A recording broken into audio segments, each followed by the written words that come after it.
There we go. Good evening, everyone. First, I'd like to acknowledge the land which we live, learn, work, and play is Treaty 8 territory, the traditional lands of the Cree and Dene, and unceded territory of the Métis people. For the record, we have Councillor Ball, Councillor Grandison joining us online today. And councillors, please have your video cameras turned on when it comes to voting.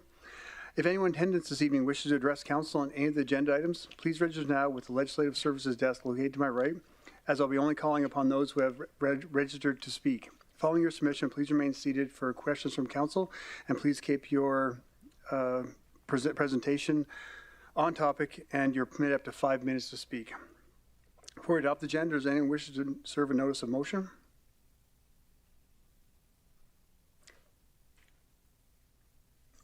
Thank you.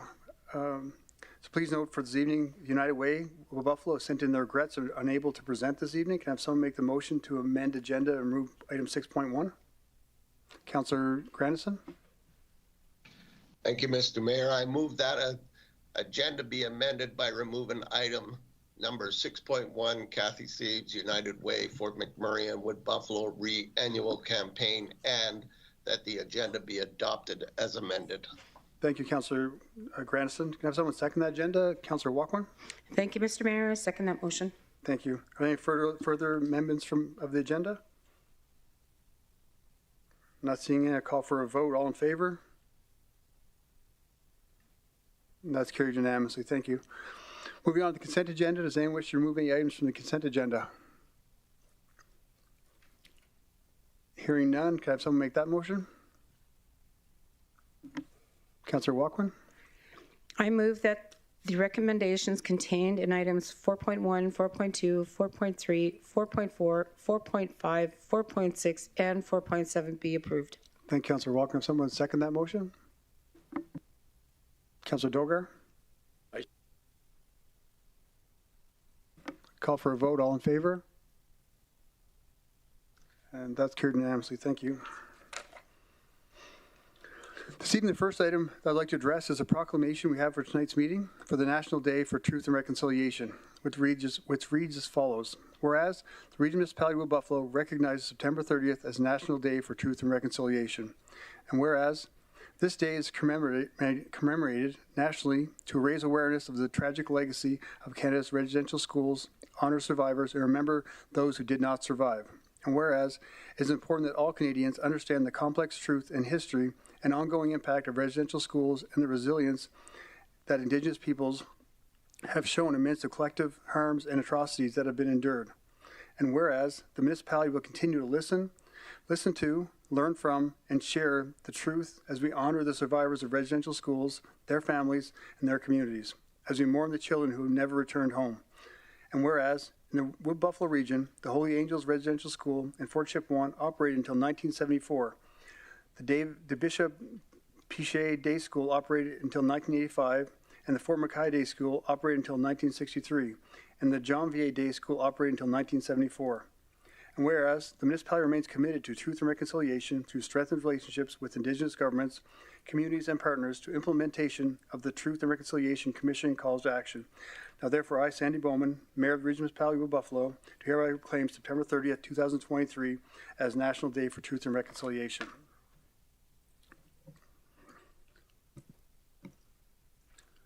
As a reminder this evening, members of the public present in the gallery who wish to speak to the agenda item, please register with Legislative Services prior to the start of the item. Next, we have the report on flood mitigation. I'd like to invite Kelly Hansen, Director of Strategic Planning and Program Management, and Nazir Qureshi, Senior Manager, Engineering, to introduce the report, please.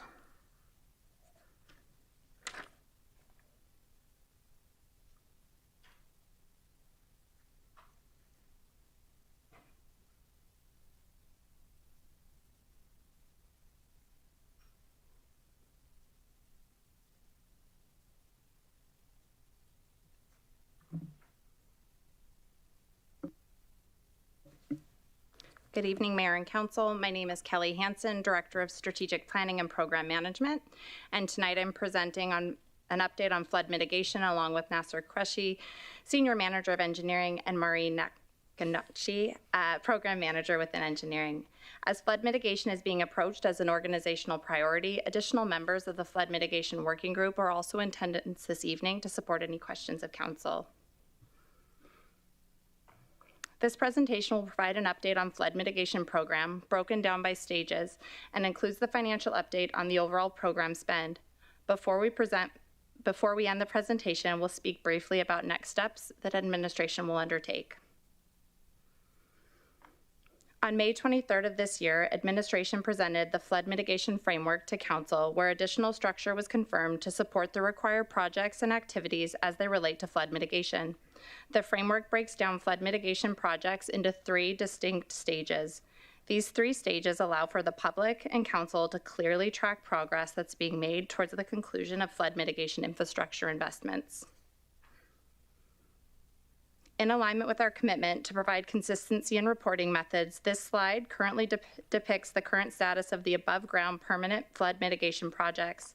As the current construction season is still underway, you'll note that this chart has not changed significantly since our last update.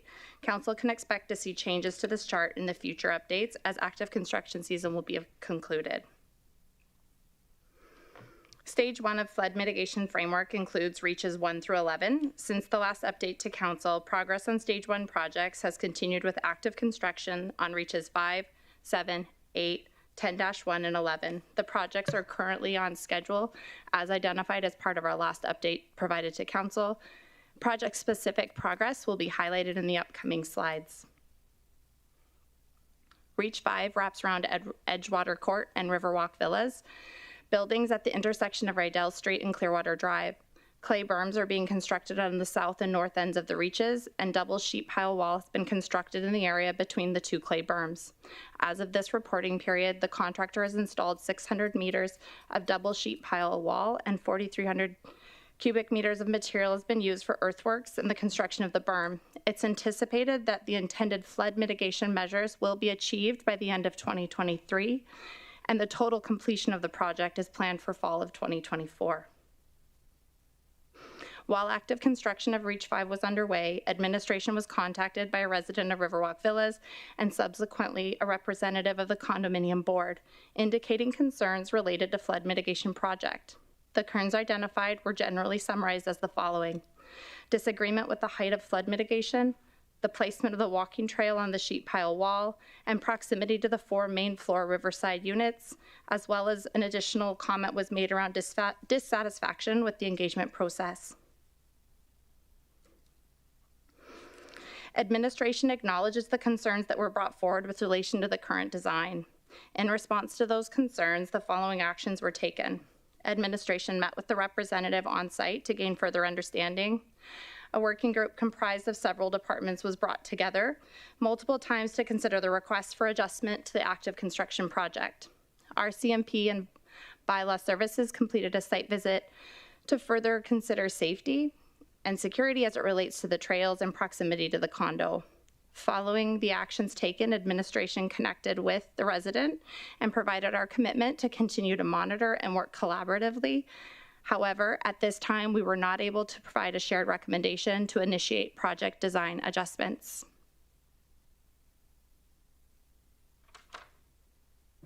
Thank you, Kelly. Here is a bit of update on different reaches. Reach 7, flood mitigation has been achieved for Reach 7 on the north side of the Longboat Landing, and the total completion inspection is scheduled to take place before the end of 2023 construction season. Reach 8, flood mitigation for Reach 8 east of Longboat Landing and the Mills Avenue booster station has been achieved, and the landscaping is currently being completed. A substantial completion inspection is scheduled to take place before the end of 2023 construction season. Reach 10-1, due to delivery delays and necessary quality control related to materials, the 2023 construction schedule has been impacted for Reach 10-1 in the waterways. However, construction continues and 49 piles have now been installed adjacent to Saline Creek Drive. The contractor is currently working on installing rebar between the piles in the anticipation of pouring concrete in the coming weeks. The overall project completion timeline has not changed and is anticipated to be completed in 2024. Reach 11, Saline Creek Drive sits on top of Reach 11 in waterways and is now substantially complete and is open. Upcoming Stage 1 projects Stage 1 projects. As construction progresses with active reaches, planning is well underway for the remaining Stage 1 projects, which includes Reach 6 and Contract 10-2. We currently have 2 concepts developed for Reach 6, each at an elevation of 250.9. Focused stakeholders engagement is in progress with the intention to inform Council's decisions on the final design. Administration anticipates returning to Council for final option selections in early 2024.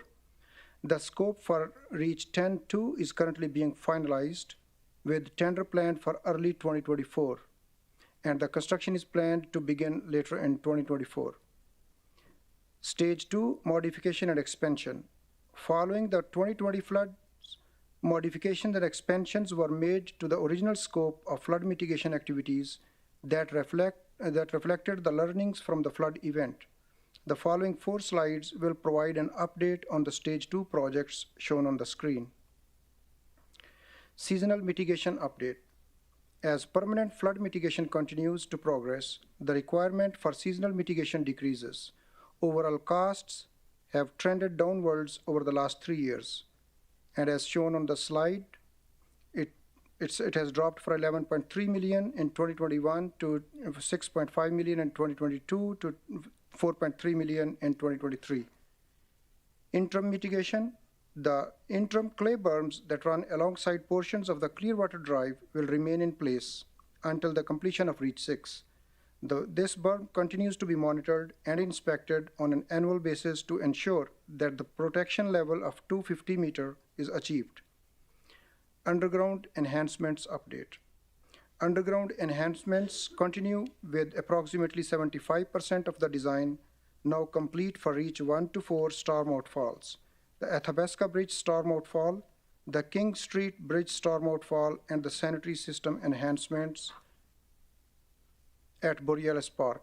These enhancements are planned to be tendered in Q1 2024, and construction would begin early 2024. Hanging Stone expansion area. Due to high water events such as the one that occurred on June 15, 2023, a high priority will be placed on completing permanent flood mitigation in the Hanging Stone expansion area. Than was originally planned. An in-depth study will be completed to confirm the design and scope of the project, with construction anticipated to begin in 2025. Although there is no slide specifically for the Reach 1 to 5 enhancements, it is worth noticing that based on the Waterfront Park's adjusted scope of work, there is no longer an overlap with Reaches 1 to 4 enhancements. As such, Reach 1 to 4 enhancements will proceed as a standalone project within the flood mitigation framework as part of Stage 2. Upcoming Stage 2 projects. For upcoming Stage 2 projects, you will see an upcoming budget request for Taganova North in the coming months. This project is currently in the design phase, and the tender for construction is anticipated for Q4 of 2023, with construction expected to start in 2024. Taganova South is in the pre-design phase. Design is anticipated to be finalized in 2024, and construction anticipated to begin in 2025. Stage 3 mitigation integrity review. To date, no substantial work has been completed for Stage 3 projects. Preliminary preparation has begun for an assessment of the Saline Creek Parkway traffic bridge.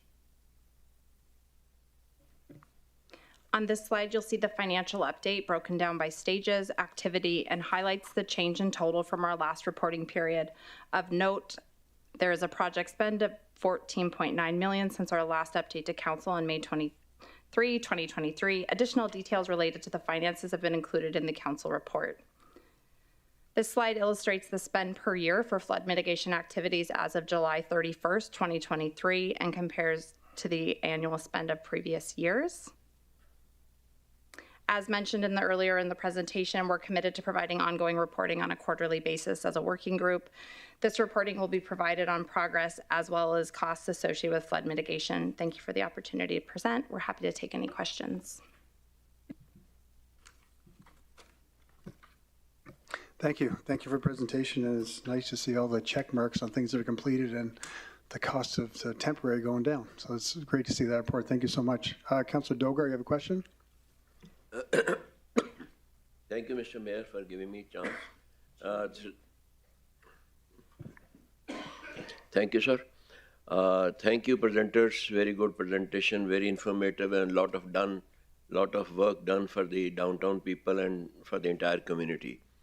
I have one question that these iron sheets which are put, there's a lot of work, very attractive, but the apartment buildings which are made, people go for the river view, and river view of the lower story, number one, from the ground, and the second one is obstructed.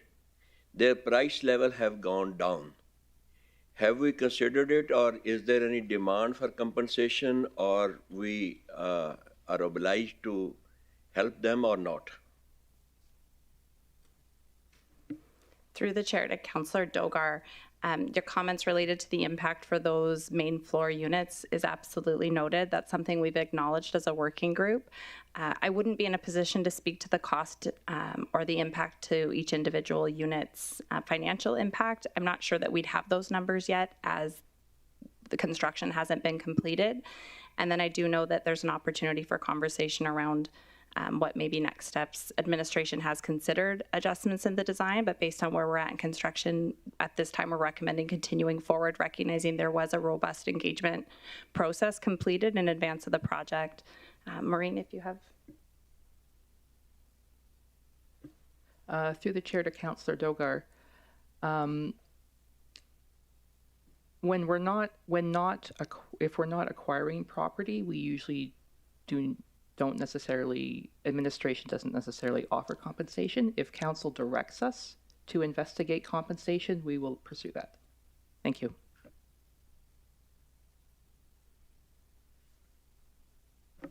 Okay, thank you, Councillor Dogar. Councillor Ball?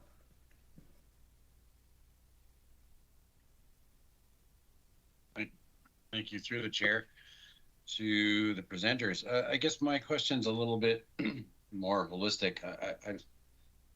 I want to get a better understanding of where we are at in the overall project. I mean, it's great to see that we've got substantial completion on some, but as we all know, and I don't want to burst the mayor's bubble, but we're not done. We've got substantial, and there's a whole lot more work that needs to be done to complete each and every one of those projects. Obviously, Reach 6 is an outstanding piece. What I'd like to know is, have you thought about what the future cost is going to be versus what we estimated this overall project to be? We haven't seen any update on a potential change to this budget to complete the overall construction of the entirety of this flood mitigation project.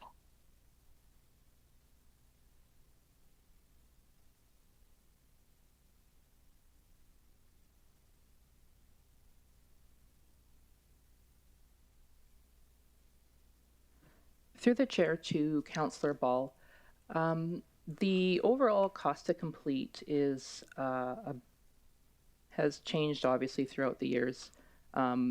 If memory serves, the current project budget is in the realm of $117 million. I recall an estimate for $190 million to complete. We'll have to double check through our past presentations to see if that number has been presented. Thank you. Through the chair to Councillor Ball, to complement what has been shared, part of introducing the stages at our last update was to recognize that there's been a change in how the program was being delivered over a number of years. The original request for flood mitigation has evolved after the events of 2020, and then subsequently we continue to learn and understand that there's other areas where there needs to be work completed.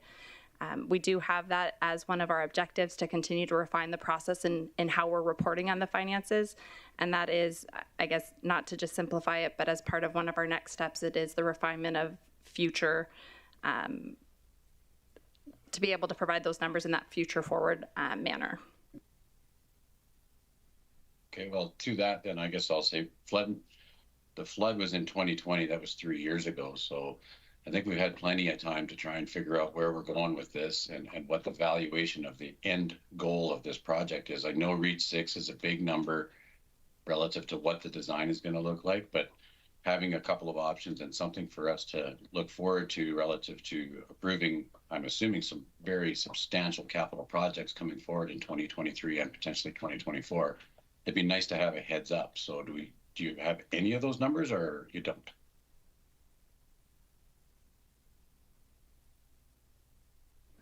Through the chair to Councillor Ball, we do have some of those numbers, and I believe you'll see some of those in budget as we've increased the forecasting period as part of our budget presentation. Thank you. All right. I would prefer that it was included in the project update, so we understood all aspects of the project relative to piecemeal, where we have a status of our construction versus a status of where we're going with the project. But that's beside the point. Thank you. Through the chair to Councillor Ball, we are in the process of stakeholders engagement again to review and revisit our design options.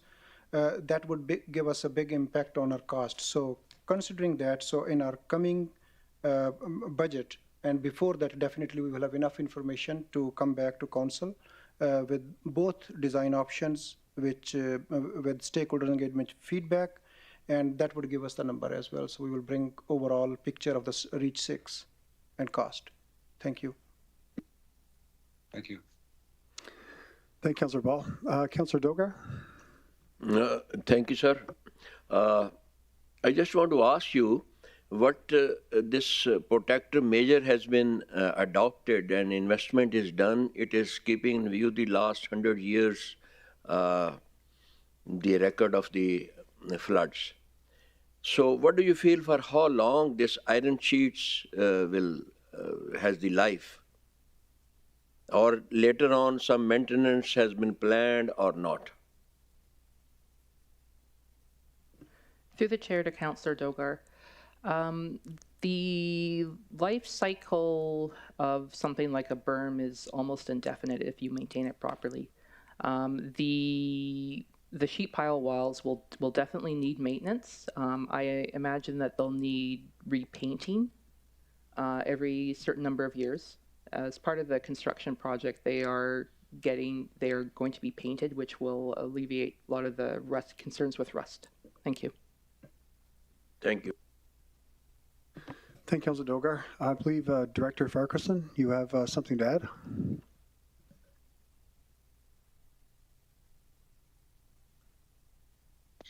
Through the chair, I just wanted to add that based on the information we've received for the 2024 budget cycle, the total anticipated cost in the out years and the current year, the total is $245,905,000 for flood mitigation.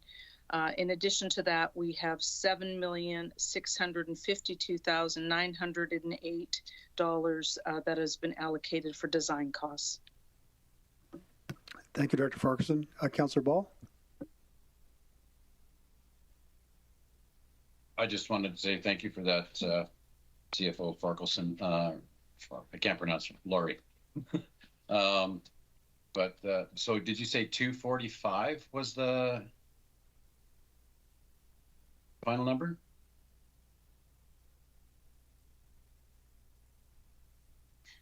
Through the chair to Councillor Ball, that's correct. $245,905,000, and we will be providing you those details when we have an upcoming meeting in October.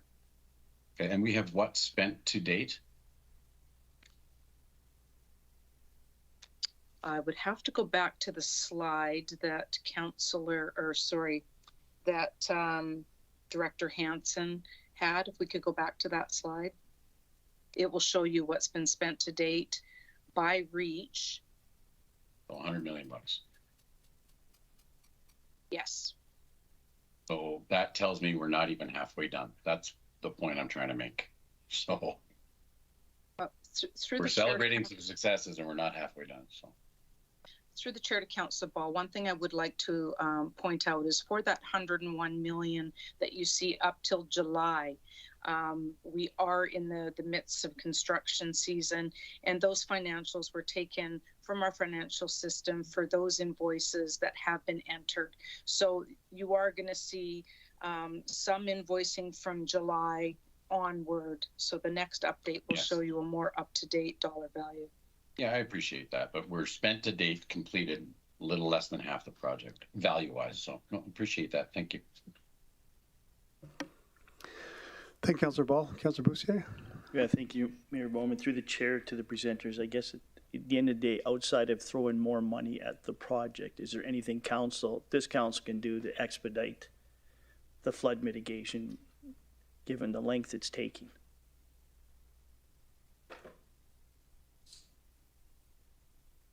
So thank you, Councillor, through the chair, Councillor Bussier. We will come back with our options for Reach 6. That's the major piece remaining from the remaining scope of work. Of course, there are other few reaches left, but as we give update, Reach 7, 6, 8, 9, 10, 10, 1, so they are almost closer to completion. Reach 11 as well. So the major piece is Reach 6. So I think the major challenge is there, the stakeholders' feedback, but remaining is definitely resources challenges. We will come back with our request during our budget presentations with our request for resources, and definitely the budget request would be there. Thank you. Okay, through the chair, I walk Reach 11 probably every day. It's safe to say Reach 11 outside of maybe some landscaping obligations, Reach 11 is complete, is it not?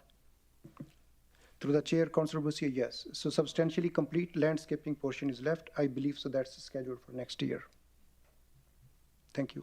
So Reach 11, would there have been just short of 1 million cubic meters of dirt moved in total? Would anyone know? 900,000 maybe? Through the chair to Councillor Bussier's, I would expect definitely several 100,000 cubes. I don't know if it's quite 1 million, but it's a lot of dirt for sure. And just further to that, what would Reach 6 be? Because Reach 11 was completed in, what, a year and a half?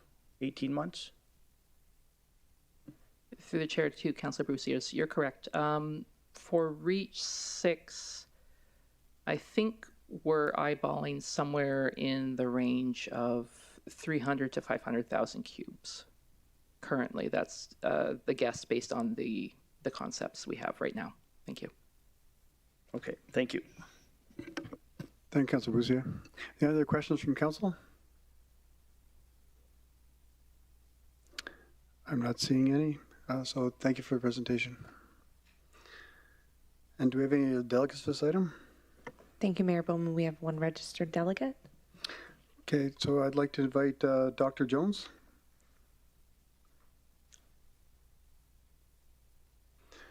And Dr. Jones, if you could just state your name for the record on the mic, and just anywhere you like there, you're fine.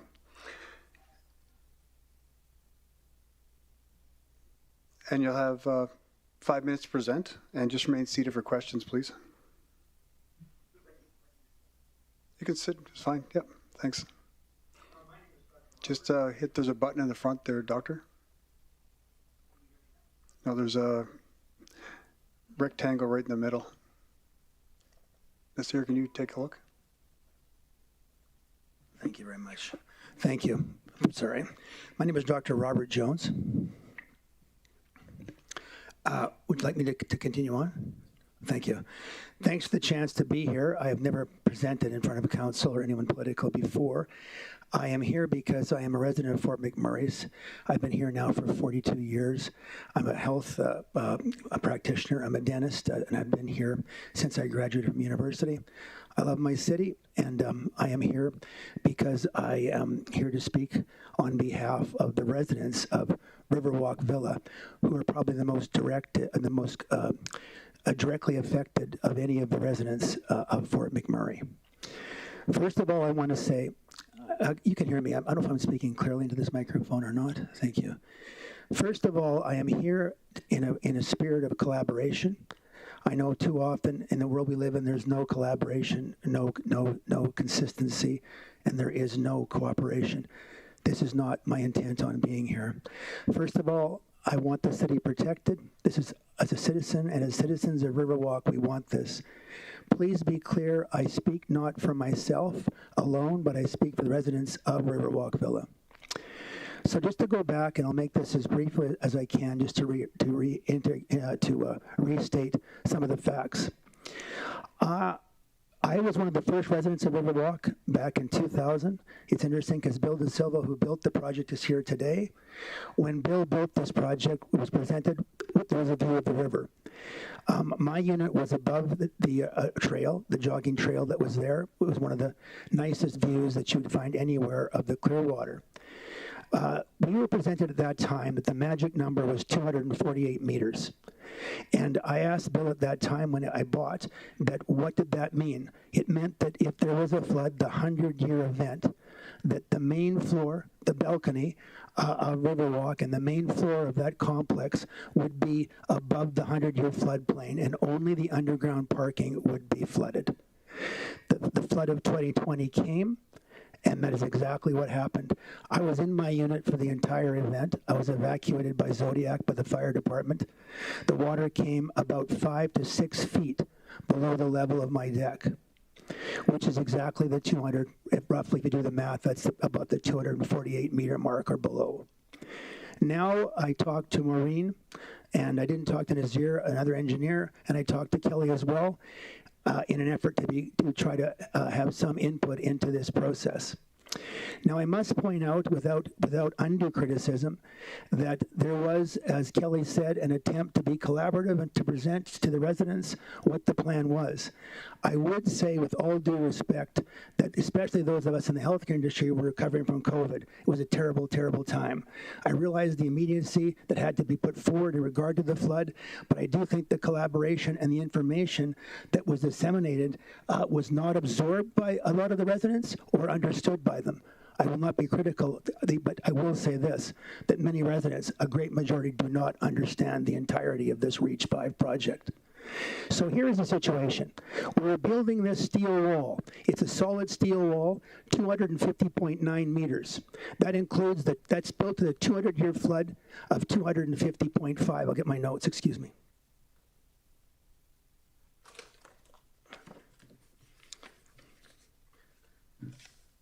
So the deck of Riverwalk is at 250.5 meters. The steel wall, 2 layers of steel, is going to be 250.9.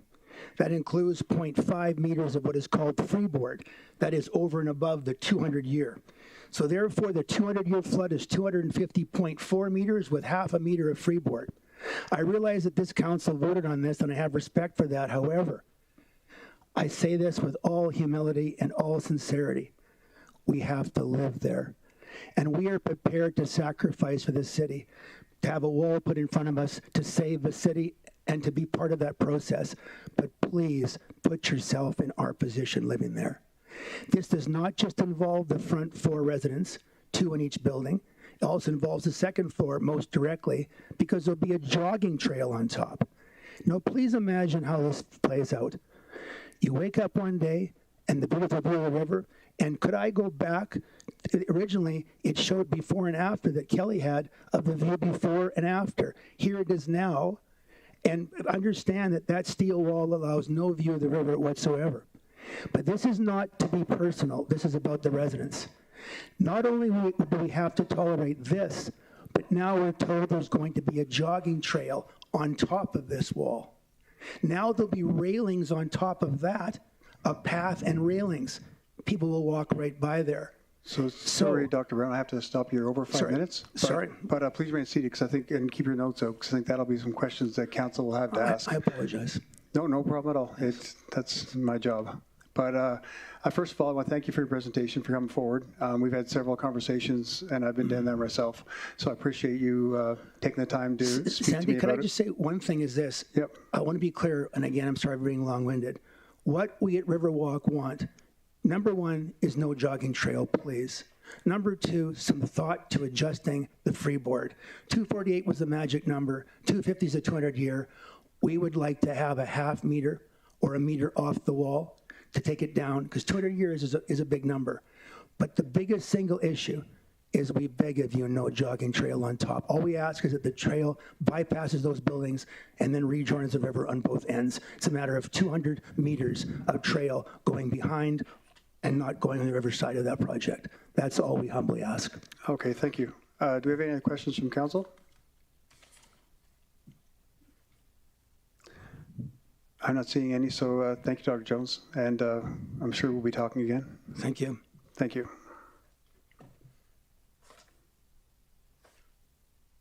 Oh, sorry, do you want main Councillor Dr. Jones? Councillor Ball?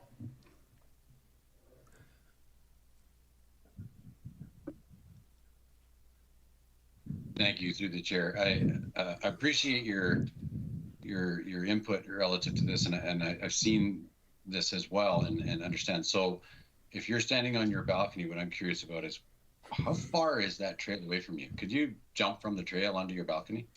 Thank you for asking, Councillor Ball, and that is a big part of the issue as well.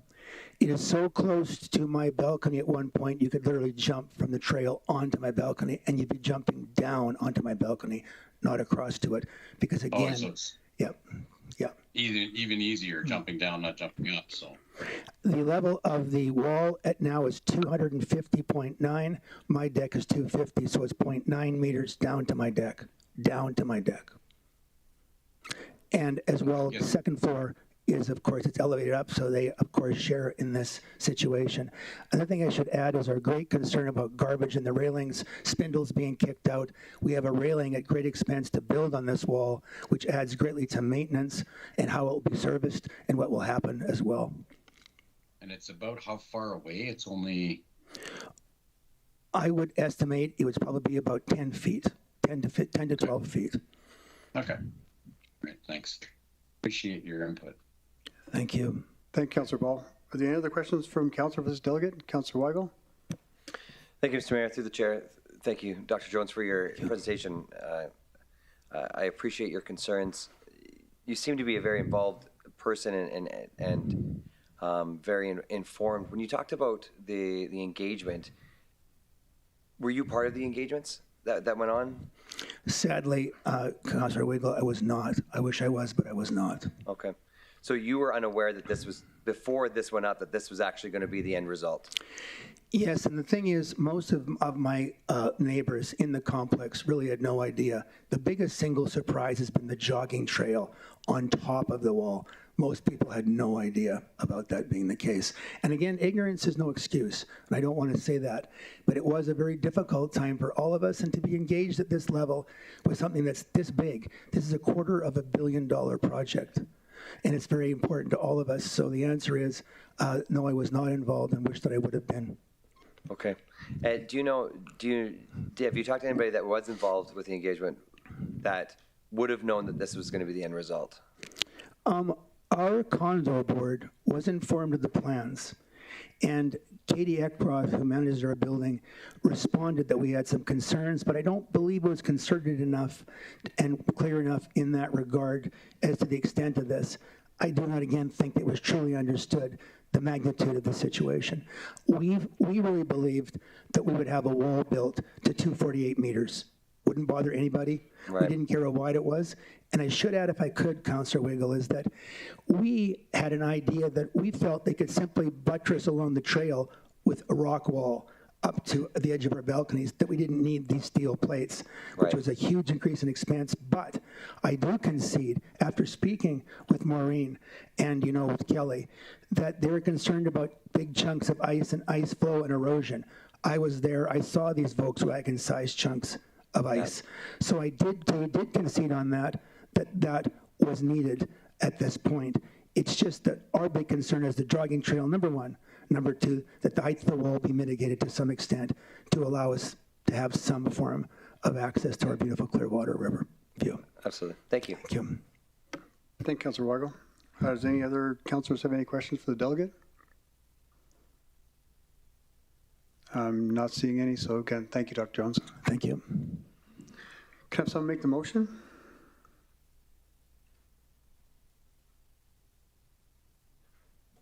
Councillor Walkman.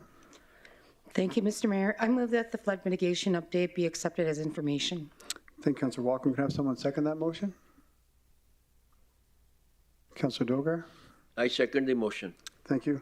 Are there any other debate points or discussion or comments from council? Councillor Boussier.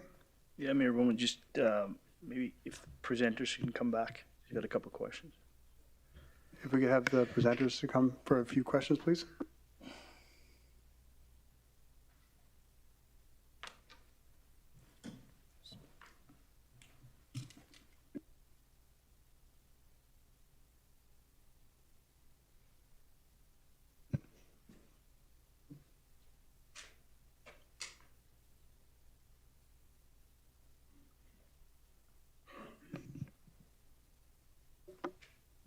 Through the chair. Yeah, through the chair. After listening to Dr. Jones, is there, instead of building the wall to 250.9 or 250.4 plus the freeboard, is there any other options available where we don't go to that height, but we flood mitigate the wall temporary for the month or 6 weeks that we're under flood watch, where maybe their views are not obstructed for the next, well, forever, I guess, without, I guess, having a negative impact on the rest of the flood mitigation work? Through the chair to Councillor Boussaires. First, I'll explain where the wall is at in construction. So, as you saw in the photos, the sheet piles have been installed. And the sheet piles, as part of the design, they'll have Z bracing connecting them and then fillcrete in between the sheet piles. So if you think of it, you can think of the structure as kind of like a sandwich. The sheet piles are the bread on the sandwich. You've got the Z bracing, which is the nice meaty filling, and you've got fillcrete, which is like lettuce. So the bread is there, we need the meat and the lettuce. The challenge with what the scenario you've described is that the sheet piles have already been installed to the design height of 250.9. So if we were to, the only way we could make the mitigation lower would be to go in and cut the sheet piles. So, and by doing that, effectively, you would be changing the height of the flood mitigation for the entire lower town site, because the flood mitigation height is, you're only as high as your lowest point.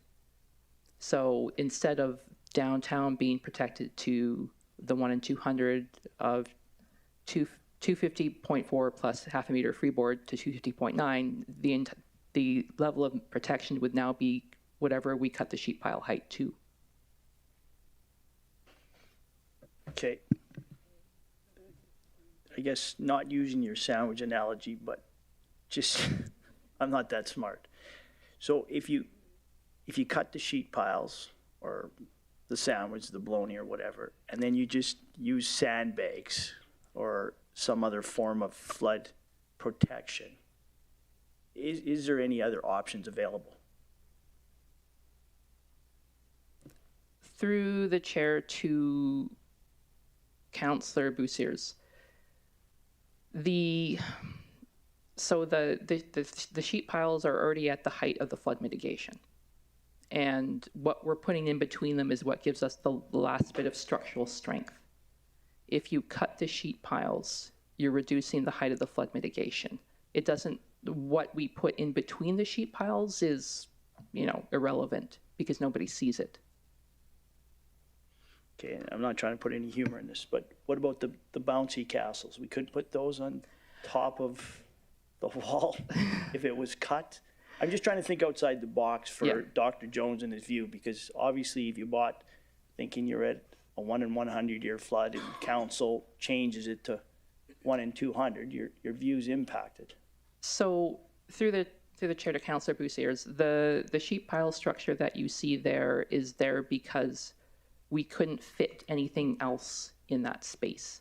Like we couldn't fit a berm anywhere else. We couldn't fit a wall along the sidewalk on Clearwater Drive. So that's why we have the alignment we have, is because there's no space to put anything anywhere else.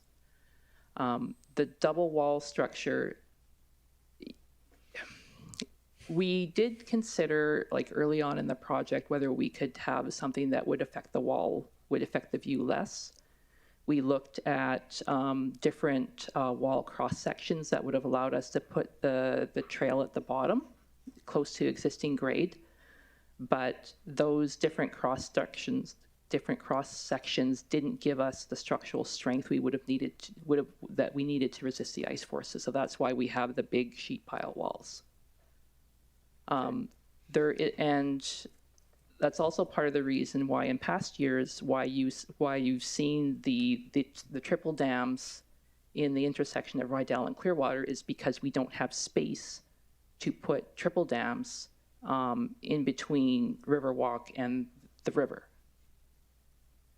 Okay, so you're saying no. Through the chair to Councillor Bruciers, you're correct. I'm saying no. Final question, having been here for the flood in 77 and 97 and 2020, what was the highest? Do we ever breach 249? Through the chair to Councillor Bruciers, the 2020 flood was 248.9. It's about the third highest we have on record. The 1875 was 251, and there was a flood in 1936 that was 250 point something. Thank you. Okay, thank you. Through the chair to Councillor Bussier, one small point to add, also not an engineer and asked a number of these questions during the conversations. The second piece to consider is the difference between having permanent flood mitigation and then permanent flood mitigation that requires a seasonal top up to achieve what is necessary to be recognized for other parts and levels of government, as well as potentially insurance agencies and things along those lines. So introducing a seasonal commitment to deploy measures. I know that the seasonal deployment team had spoken to the constraints around being able to put things into limited workspaces. So those were other pieces that came up in the working groups where we considered these types of options. Okay, thank you. Thank you, Councillor Ball. Sorry, Councillor Bussier. Councillor Ball? Thank you, through the chair. Further to some of Councillor Boussier's questions, have we considered removing that walking trail and placing it somewhere else? I think that's a fairly easy job. Obviously, that's something the residents would like. I can appreciate that there's difficulties relative to the height of the wall and trying to fit one of those bouncy castles, as Councillor Boussier calls them, on top. What's the footprint that's required for one of those temporary water bags? Through the chair to Councillor Ball, I believe we would have needed at least 10 meters of width to fit a triple dam, where we would on between Riverwalk Villas and the Clearwater. I'd have to double check that, but I do remember that's exactly why we didn't put triple dams there, as they wouldn't have fit. What's the width of the cross section at the top of that? Then the final. The wall, that's 5 meters wide. 5 meters wide. Okay. Yeah. And are we able to look at relocating that trail? Through the chair to Councillor Ball, that's something that administration can look into if council directs that. We're not 100% certain that a relocated trail would meet the current standards of the ESS, but we can definitely investigate and come back to council with that. Thank you. Thank you.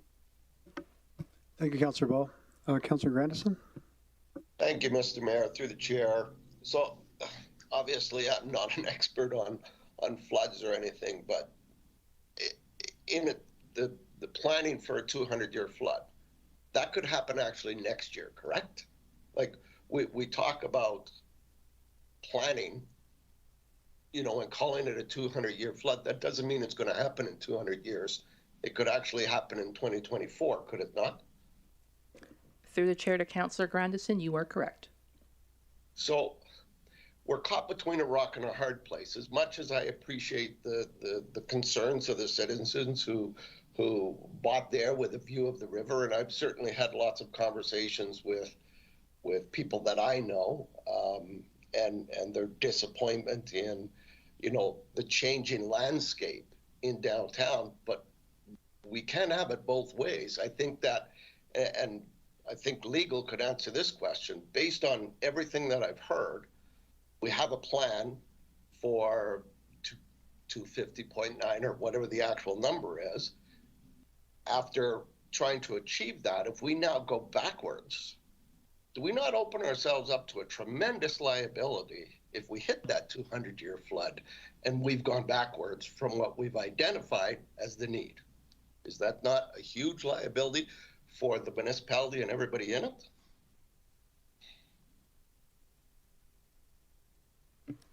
That's a pretty complex question, I know, but my experience with law is that when you identify something and then you go backwards, you create a tremendous liability, and we've identified the need.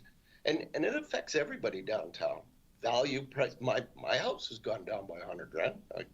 My insurance has gone up significantly. I think everybody in downtown has experienced that, and part of this flood mitigation will hopefully address that for all of the citizens.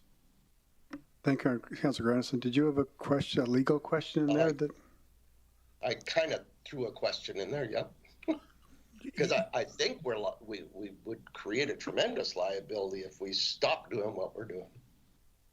Yeah. Thank you, Councilor Grandison. We'll have our legal team comment on it, please.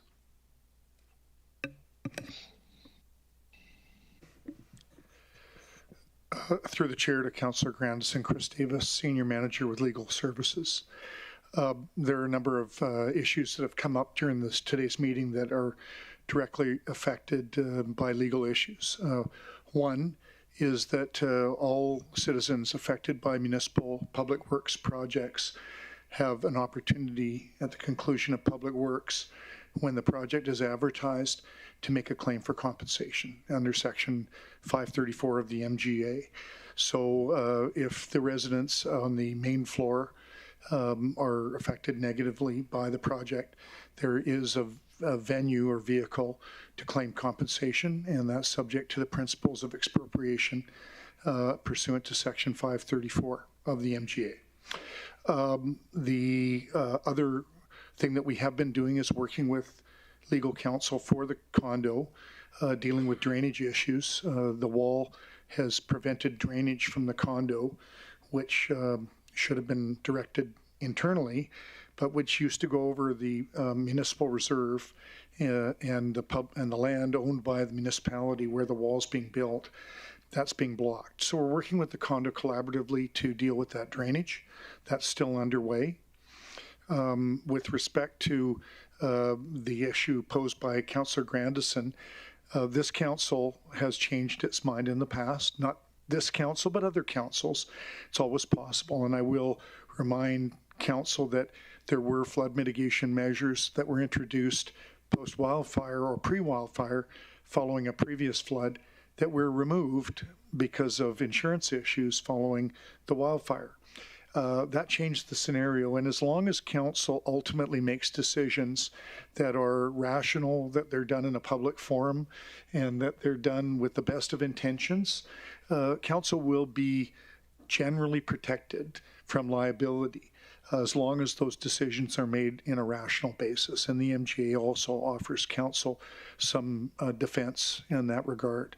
So there's a few issues. I think I've tried to respond to Councillor Grandison's questions, but I'm certainly here if there's any other aspects that you'd like clarified. Yeah, that's fine, Chris. I just have a bit of a history where, you know, you make a decision to do something and then you change it, and then the worst case scenario happens, that the courts generally seem to be more in favor of the other parties because you changed your mind. So that was the only basis of my question. I mean, I think the flood mitigation in general affects everybody in a lot of different ways, and I can certainly appreciate these people's concerns. But thank you for your answer, and that's all for me, Mr. Mayor. Thank you, Councillor Grandison. Councillor Weigel. Thank you, Mr. Mayor, through the chair. Apologies for my ignorance on this, and I'm just seeking clarification on the engagement part. When it comes to a condo association or a condo building, when we do the engagement, are we in conversation, and maybe not at all, but are we in conversation with each individual resident that might be affected, or do we just communicate solely with the condo corporation? And I guess the reason I'm asking is basically knowing that this wall is going to be that close to there, I would assume that we had tried to reach out and say, hey, not just an engagement, say, hey, you can show up and find out what's going on, but go to the person going, hey, this is going to be right in front of your residence and this is what it's going to look like. Thank you. Through the chair to Councillor Weigel, it's Nadia Power, the manager for public engagement and part of the working group that Kelly has been referring to. We rely on the Management Corporation in this case to get information out to the residents, because it's not just the owners, it's also the people that might be living in the units that will be affected as well. So we have widespread public awareness and sharing of information, as well as reaching out directly to the Management Corporation, and there's Riverwalk Villa and Edgewater Court, the two buildings that are impacted, and the owner of the other building as well, to make sure that the information was shared. We also provided the information for anybody. For example, early in 2022, we had an information session that everybody was invited to, and we subsequently made that available for distribution to all owners through the Condo Corporation, and also had it available on our own properties, sharing information through social promotion that the information was there. And we also provided, once construction started, regular updates to talk about the construction that was happening, where people could find more information about the construction and what the impacts were going to be. So we provided that. We did not, as we have sometimes done in cases where, for example, we're reaching out individually to homeowners. Say, for example, a recent case where we wanted to contact individual property owners in Draper to talk about a program option that they could take advantage of, or when we were looking at Ptarmigan Court, when decisions had to be made by property owners, then we went those extra steps, working with other departments to make sure that we were reaching all of the individual property owners. In this case, it wasn't a matter of individual property owners being required to make a decision. And so we provided all of the information and relied on Management Corporation to support us in providing the information. Awesome. Thank you. Yes, by no means did I want to push fault. I was just just thinking about when we work in individual residences, if our protocol is to work through the management group, I just think seeing this picture, how visually impacting it is to the one resident, it might be just something that we just change in the future to be able to go. I know you and your team are very good at engagements and getting information out there, and so I applaud you guys on that. I think this one seems to have got missed, or there just might be something that we may be able to do in the future that will be able to help get it out there, just as the impact goes straight to the residents. And I know even sometimes there's a disconnect in communication with condo boards to residents, and so just maybe we're not relying on that, but I do appreciate all the hard work you guys do, so thank you. Thank you. Thank you, Councillor Weigel. Do we have any other debate, discussion, or questions for administration? Council? I'm not seeing any, so thank you. I'll call for a vote. All in favor? And that's carried unanimously. Thank you. Thank you. You can stay there, Kelly. Next, we have a report on Draper Household Flood Risk Reduction Grant Program Policy Amendment. So I'd like to invite Kelly Hansen, Director of Strategic Planning and Program Management, and Chris Davis, Senior Manager of Legal Services, please, to introduce the report.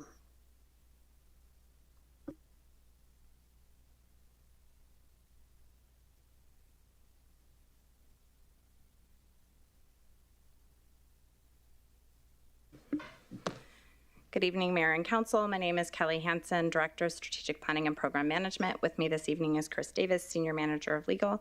Tonight, we're presenting a request to modify the policy for the Draper Household Flood Risk Reduction Grant Program to meet the intent of amendments that were made by Council during the July 11th, 2023 Council meeting.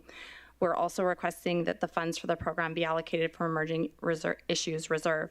On July 11th, Council amended the proposed program to remove the word principal from principal residents. However, the definition for residents remained the same, and therefore the amendment did not amount to the necessary substantive change to the interpretation of the policy.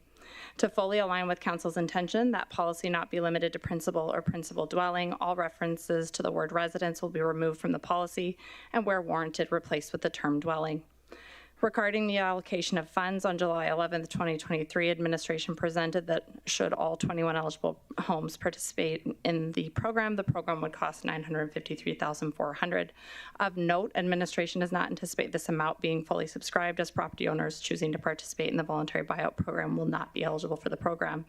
As funds for this program have not been approved by council as part of a typical budget or budget amendment process, administration requires the clarification that these funds be from emerging issues reserve. That concludes my presentation. We're happy to take any questions. Thank you, Kelly. Do we have any questions from council?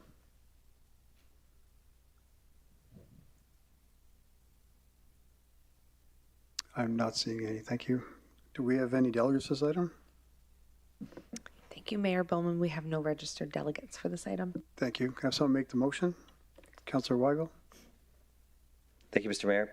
I move that the amended Draper Household Flood Risk Reduction Grant Program Policy FIN-420 dated September 26, 2023 as outlined on attachment 1 be approved, and that $953,400 be allocated from the emerging issues reserve to fund the Draper Household Flood Risk Reduction Grant Program Policy FIN-420. Thank you, Councillor Weigel. Can I have someone second that motion? Councillor Dogar. I second the motion. Thank you. Do we have any other debate points, discussion, or comments from of council?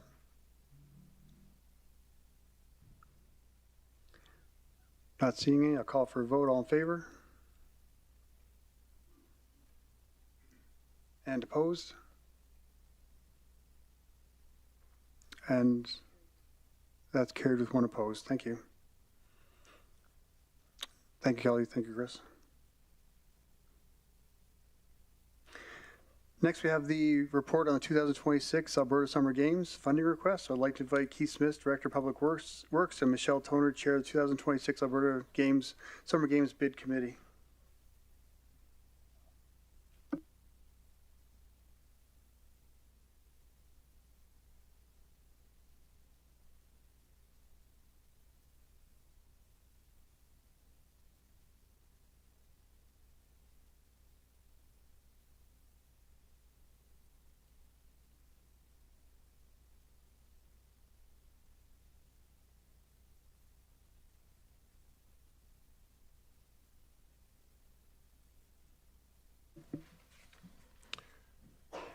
Good evening, Mayor and Council. For the record, my name is Keith Smith, and I am the Director of your Public Works Department. With me today is Michelle Toner, Chairperson for the 2026 Alberta Summer Games Bid Committee. Michelle, as you may be aware, has been involved in previous games in our community and brings a wealth of knowledge and experience. We are very excited to have her with us on this venture. We are here today to speak to you about the allocating funds towards the 2026 Alberta Summer Games, should we be named the successful host community. On June 13, 2023, Council passed a resolution for administration to submit a letter of intent to bid on the 2026 Alberta Summer Games and establish a bid committee to create a bid package for submission to Alberta Sport and Tourism by August 31st, 2023. On August 31st, 2023, the bid package was submitted successfully to Alberta Sport and Tourism Multi-Sports Game Unit. Also included with the bid package was 71 letters of support from various facility operators, Catholic and public school boards, sports clubs and associations, media, businesses, health and wellness organizations, and community groups. Support letters were also provided from both members of Legislative Assembly Brian Jean and Tanya Yao and the Member of Parliament Layla Goodrich. The Alberta Summer Games have been proposed to occur July 16th to the 19th, 2026. These games will consist of opening and closing ceremonies, participant activities, 10 to 14 sports offerings, respective medal rankings, and presentations. The games typically involve up to 2,500 athletes, coaches, chaperones, and officials per day. On September 12th, 2023, the Provincial Multi-Sport Games Unit staff toured Fort McMurray Wood Buffalo as an opportunity to assess our facilities and hosting capabilities relative to the basic requirements for hosting the games. Attracting major games like the 2026 Alberta Summer Games aligns with building partnerships in Council's current strategic plan. What are the next steps? The successful host community will be officially announced in November of 2023 by the Minister of Culture.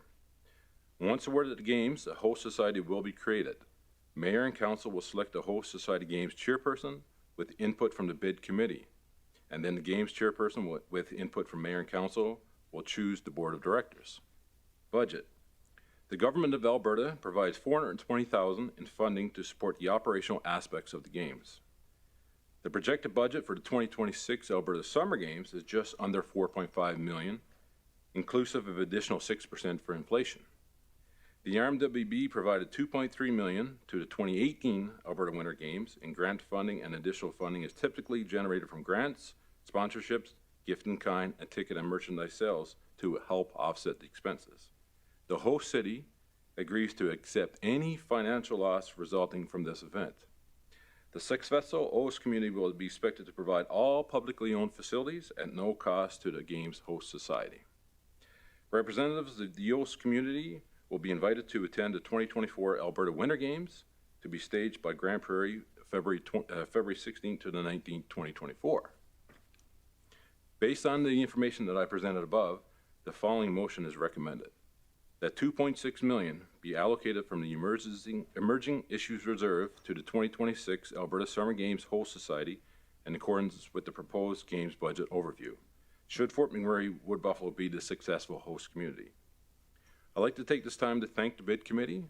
The committee comprised of passionate community members who brought a wide variety of talent, perspective, and experience to the team. These volunteers helped make decisions and advise the bid administration team of considerations and information for inclusion in the bid package during the summer months. Thank you very much for your time and consideration, and we would be happy to answer any questions you may have. Thank you, Keith. Thanks, Michelle. Do we have any questions from council? Councillor Weigel. Thank you, Mr. Mayor. Through the chair, thank you for the presentation. Director Smith and Michelle, it's good to see that you don't have very much on your plate. You're adding more to it. So appreciate you taking this on. You're great in all these events. Do we have any economic factors for either the Arctic Games or the 2018 Games to the city? How much, what it did produce here or rough numbers? Through the chair to Councillor Weigel, at this point in time for the Arctic Winter Games, that's forthcoming. So in the future meeting, you will see what repercussions or what benefit we did receive from that. However, based upon information of the 2018 Winter Games, we did put forward $2.3 million, and through logarithms and all that jazz, through economic development, it produced about $7.4 million. So tripled. Of local economic impact. Through the chair to Councillor Weigel, yes, sir. Awesome. Thank you. Thank you, Councillor Weigel. Councillor Stroud.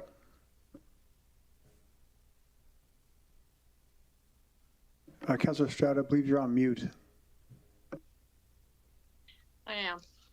I just want to thank you, Michelle, for taking that committee chair role on again. And is there any opportunity to have a forecast for the economic revenue for this upcoming games by any chance? Do you have those numbers? I believe Roxanne has those in the initial. They can do a forecast, yes. I believe we have those numbers. I don't have them right in front of me. Generally, what they'll do is take a look at the budget, potential spend, and then run it through an algorithm, as Keith mentioned. Then they will do an at the event spend, and then the post-event spend. I don't have those numbers right now. Sorry. Go ahead, Keith. Sorry.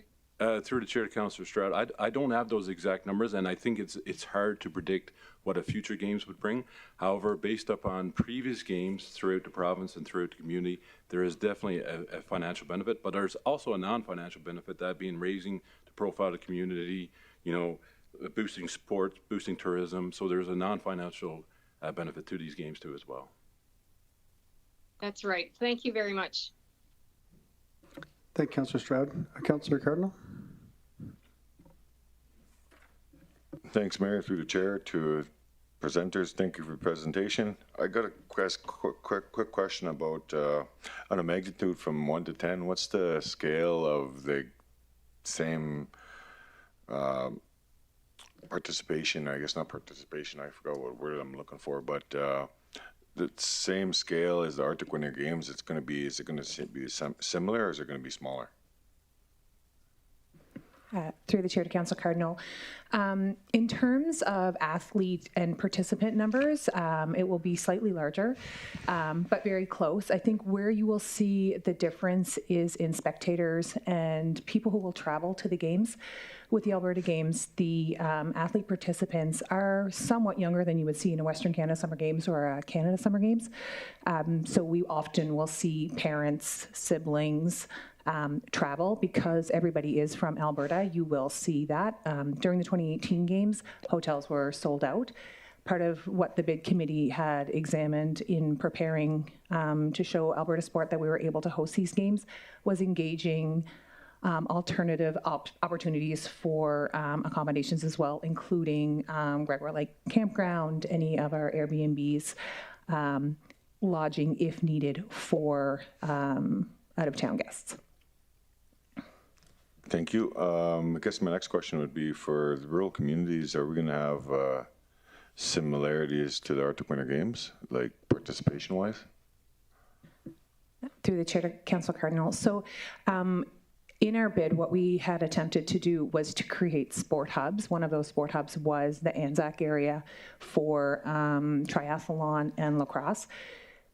There isn't the same number of sports and the facilities don't align as well to have them in all the rural communities. What I would say is that similar to 2018 and 2023, that the outreach activities would be heavily focused on ensuring that the rural communities are involved.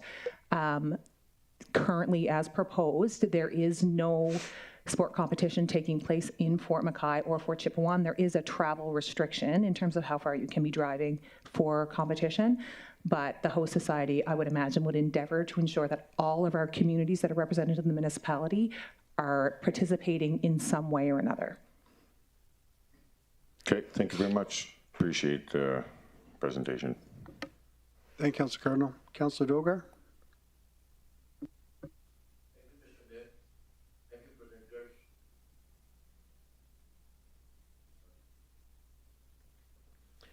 Thank you, presenters. Always good presentation, Keith Smith and Michelle, of course. My question is more of academic nature, and thank you. You brought to the notice that 7.5 million economic impact last time. So what is economic impact? Please let me know one thing. And what are the sports which make more economic impact? Through the chair to Councillor Dogar. So the things that are considered in the economic impact, is that what you're asking? What is considered when they calculate economic impact? Yes. So what they will look at is some of the questions that they ask when they're on site. They'll ask how much money somebody has spent on food during the day. Are they renting a hotel room? Did they rent a car? Did they buy tickets? Have they been to the mall? Have they been to a restaurant? They'll look at all of the dollars that an attendee, whether they're a participant or a spectator, are expending. They also work with the host society to see how much money is spent, that the host society would spend on hotels, on facilities, on salaries. All of the operational expenses, they're also calculated. And then they use a calculation to extrapolate the data to say, okay, if we're buying sporting equipment from 10 different organizations, that supports X number of jobs, and then it trickles outward. In terms of determining what sports create a greater economic impact, that's not really something that the host society can determine, because which sports are selected for the games is selected based on Alberta Sport and also what sports are being hosted at the Canada Games. So the Alberta Games are actually a feeder to the Canada Games. So the sports that happen at Alberta Games will be represented in Canada Games. Thank you. This is appropriate. Second portion, first portion. How the economic impact is worked out. Do the businesses send some report to the municipality or economic development or chamber of commerce? How do you work it out? A lot of Through the chair to Councillor Dogar, a lot of the information comes from the host society, so specifically working through the operational budget to provide the information as well. During 2018 specifically, I know, and through some other economic impact events that were hosted, they will have people on site with tablets polling people and actually asking them how much money they spend, so actually surveying people in the community. Another question. Along with the sports, do you plan some concert, some show that brings more people to the site or more economic development, economic impact? Through the chair to Councillor Dorgard, yes. There is an opening and a closing ceremonies, both of which are open to the public to be able to attend. There is also programming. Part of our bid package was really, we focused on the athlete experience, but also the spectator experience. So making sure that people would have a reason to come, and when they were here, they would have a good experience in our community. Unlike the Arctic Winter Games, which spans almost 10 days, the Alberta Games are 4, and usually over a weekend. So not exactly the same format, but there is opportunity for public engagement and other ticket sales, if you will. Thank you. Thank you, Councillor Dogar. Councillor Boussier. Thank you, Mayor Bowman. Through the chair to the presenters. I think that's the one thing, Michelle and Keith, that Director Smith, that the municipality does well is when we host these sporting events. And you and I have talked a little bit about it, Michelle, but I guess the one complaint you hear, or the one pet peeve, is most times, not all times, we seem to house the athletes in camps and not supporting the local hoteliers. Is there a plan here to do the same with the camps, or are we going to try to utilize the hotel rooms? I see the number of athletes is fairly significant, but just curious. Yeah, through the chair to Councillor Boussiers, we have discussed this regularly.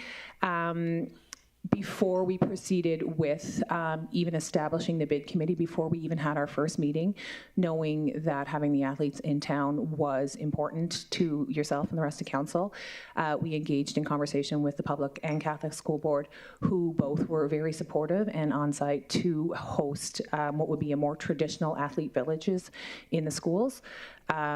So we have their support. That is what was proposed in the bid, that the athletes would be housed in the schools. That is typical of an Alberta Games. So it's grab a mat, sleep on a classroom floor. One of the difficulties that was present for the Arctic Winter Games is that they took place during school time. So the classrooms weren't available, among other things. But because it's happening during the summertime and we've been able to give them enough advance notice, they are able to, construct their maintenance schedules. The rooms will be empty. There will be a cost associated with bringing employees in for cleaning and maintenance and things like that. But the bid has been put forth with athletes staying in the schools in the community. Okay, and just one final question, and maybe this is Director Smith, but when we talk about the economic impact, I mean, I sat on council in 13 to 17 when we hosted the Canada Games, I think it was, or Western Canada. And there was a number that was presented as economic benefit to this community, which to this day I still don't believe. It was a number that I don't know how they got to it. But having said that, when we host these events and we have the athletes stay in camp, the monies that we pay or gift in kind, is that included, even though really that money is probably not supported locally? If it's in a camp, like... Through the chair to Councillor Boussier, I would not have the information to comment on that. I don't know if those in-kind contributions for the camp was included in those games calculations or those economic impacts. But I do believe that is very important to note that when we talk about economic impact that these games or any games or even a concert or event would have to our community, they are indeed a best guess. They're not precise. And as I mentioned before, there's so many other different things, boosting the economy, we have young kids coming here and you see how great it is. They may want to work here in the future, civic involvement. So there's many other things, non-financial. But again, I can't comment on those games. I wasn't involved. Okay, thank you. Thank you, Councillor Boussier. Councillor Benjoko. Thank you, Mayor Bowman. Thank you, Michelle, for showing up again. And thanks, Kate, for the presentation. I just want to comment the fact that we are trying to host these games. So I think it's the right thing to do, and I hope that we can gradually see some shift in the way the region itself is viewed as time goes on. So that would be one of the impact that we might not see in dollars. So my question is, how, to Michelle, how can we engage more residents, youths, schools, or I don't know, you talked about the ages of people that could participate. I'm just thinking, how can we engage more people locally, more businesses to get to whatever part of the process that they can participate in? Is that part of the strategy that you're looking at?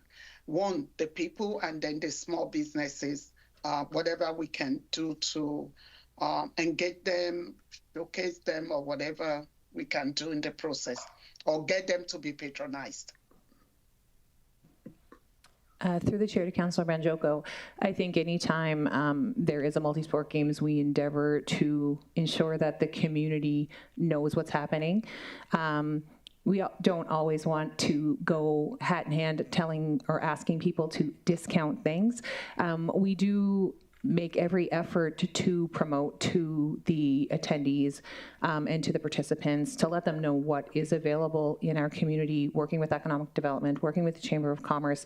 Those things are definitely achievable. I think in terms of engaging the community as a whole, we do not have a problem with that. Both in 2018 and 2023, I can speak to specifically, we had to turn away volunteers closer to the games. So we've never been in a situation where we were worried about having enough volunteers. In fact, we got to a point where we couldn't handle any more volunteers. I would say one place where we are able to further engage is to create more leadership opportunities. And this was something also that was discussed in putting forth our bid, was to create more leadership opportunities for people to engage at a more in-depth level, so that we're actually creating the next generation and the next bid committee and the next group of people who have skills, experience, and knowledge in our community to continue hosting the games. I think what we see time and time again is that people have that genuine desire to be part of something, to be part of the games, to experience the athletes and the joy. You know, it may be cliche, but sport really is the great unifier. So we see that during the games. So I think in terms of engaging the community as a whole, we do a good job. I have no concerns that we would have any worries about volunteers. And I think it's just being proactive in speaking to our small businesses and finding a way that they can show up that works for them.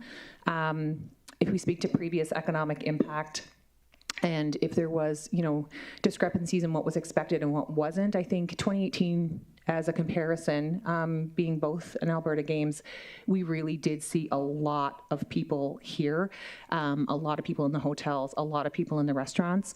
I know I spoke with the manager of the mall during the 2023 games. She said it's the busiest they've been in a very, very long time. So that engagement is happening organically, but it's also a focus of the bid. Thank you. Thanks, Michelle. And I'm not sure if I missed it, but Kate, please could you confirm or advise the cost to the Arctic Winter Games compared with the cost to the new event? Did you get my question? You're on. Through the chair to council. Oh, sorry. Oh, no, fine. Thank you. Please go ahead. Through the chair to Councillor Banjoko, what we're requesting here tonight is 2.6 million, and these games will cost approximately 4.5 million. With regards to the Arctic Winter Games, I cannot comment on any aspect of that. However, in the future council meeting, they will themselves come and provide information and any economic impact that they did provide. So I can't do that comparison because I don't have those numbers. Okay, thank you. Thank you, Councillor Banjoko. Thank you, Mr. Mayor. Thank you. Do we have any other questions for Councillor Cardinal?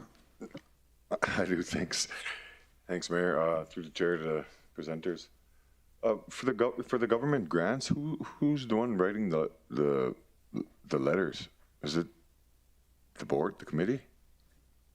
I just want to know how the numbers came up.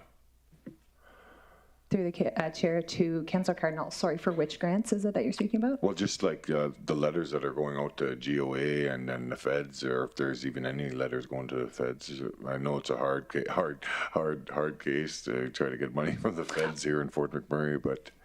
So the Alberta Games are a property of the Government of Alberta and the Alberta Sport Unit. So there is no request that is made for that money.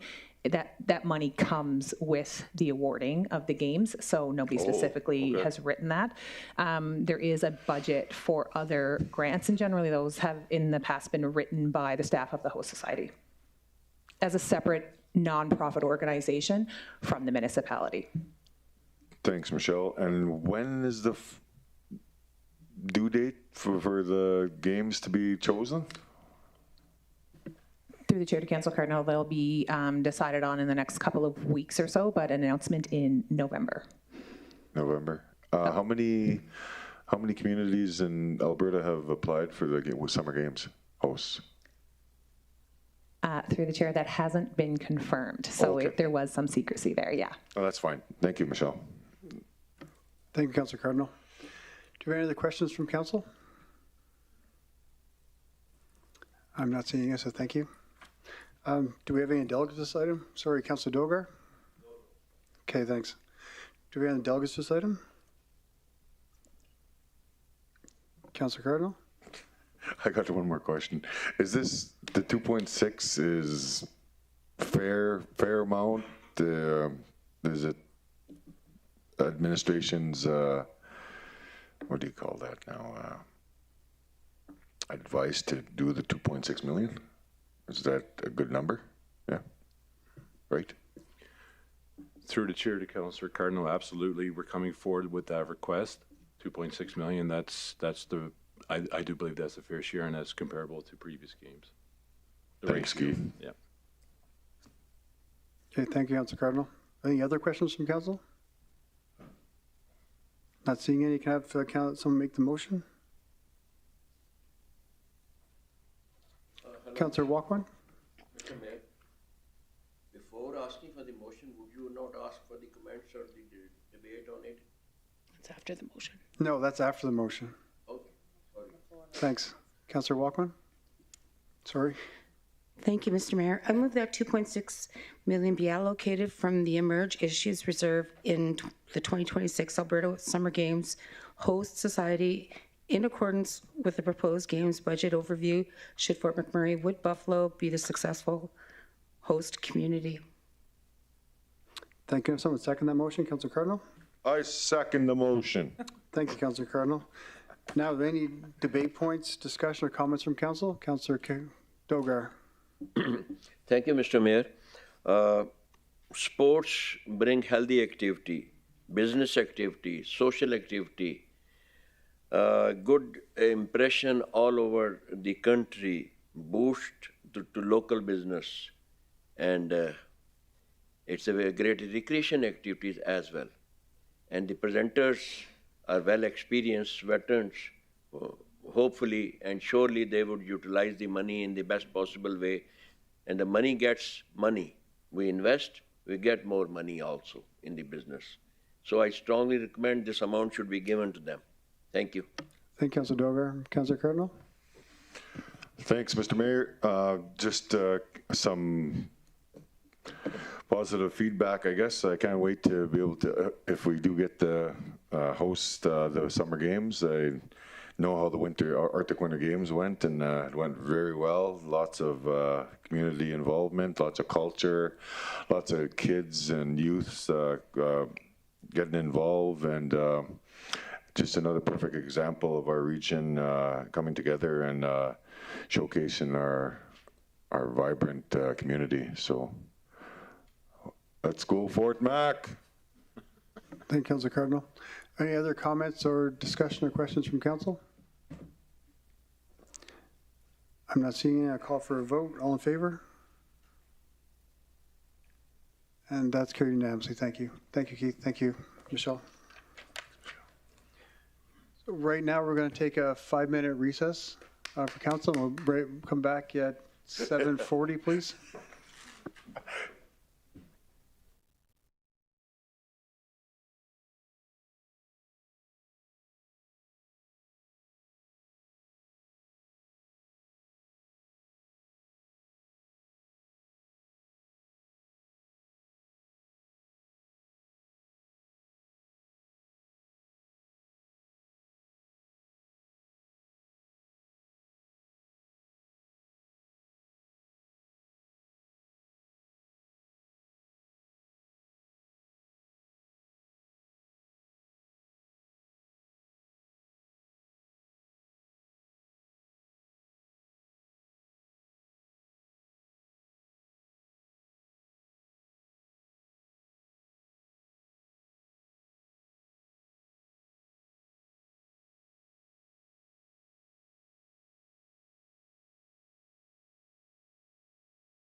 Thank you, Mayor and Council.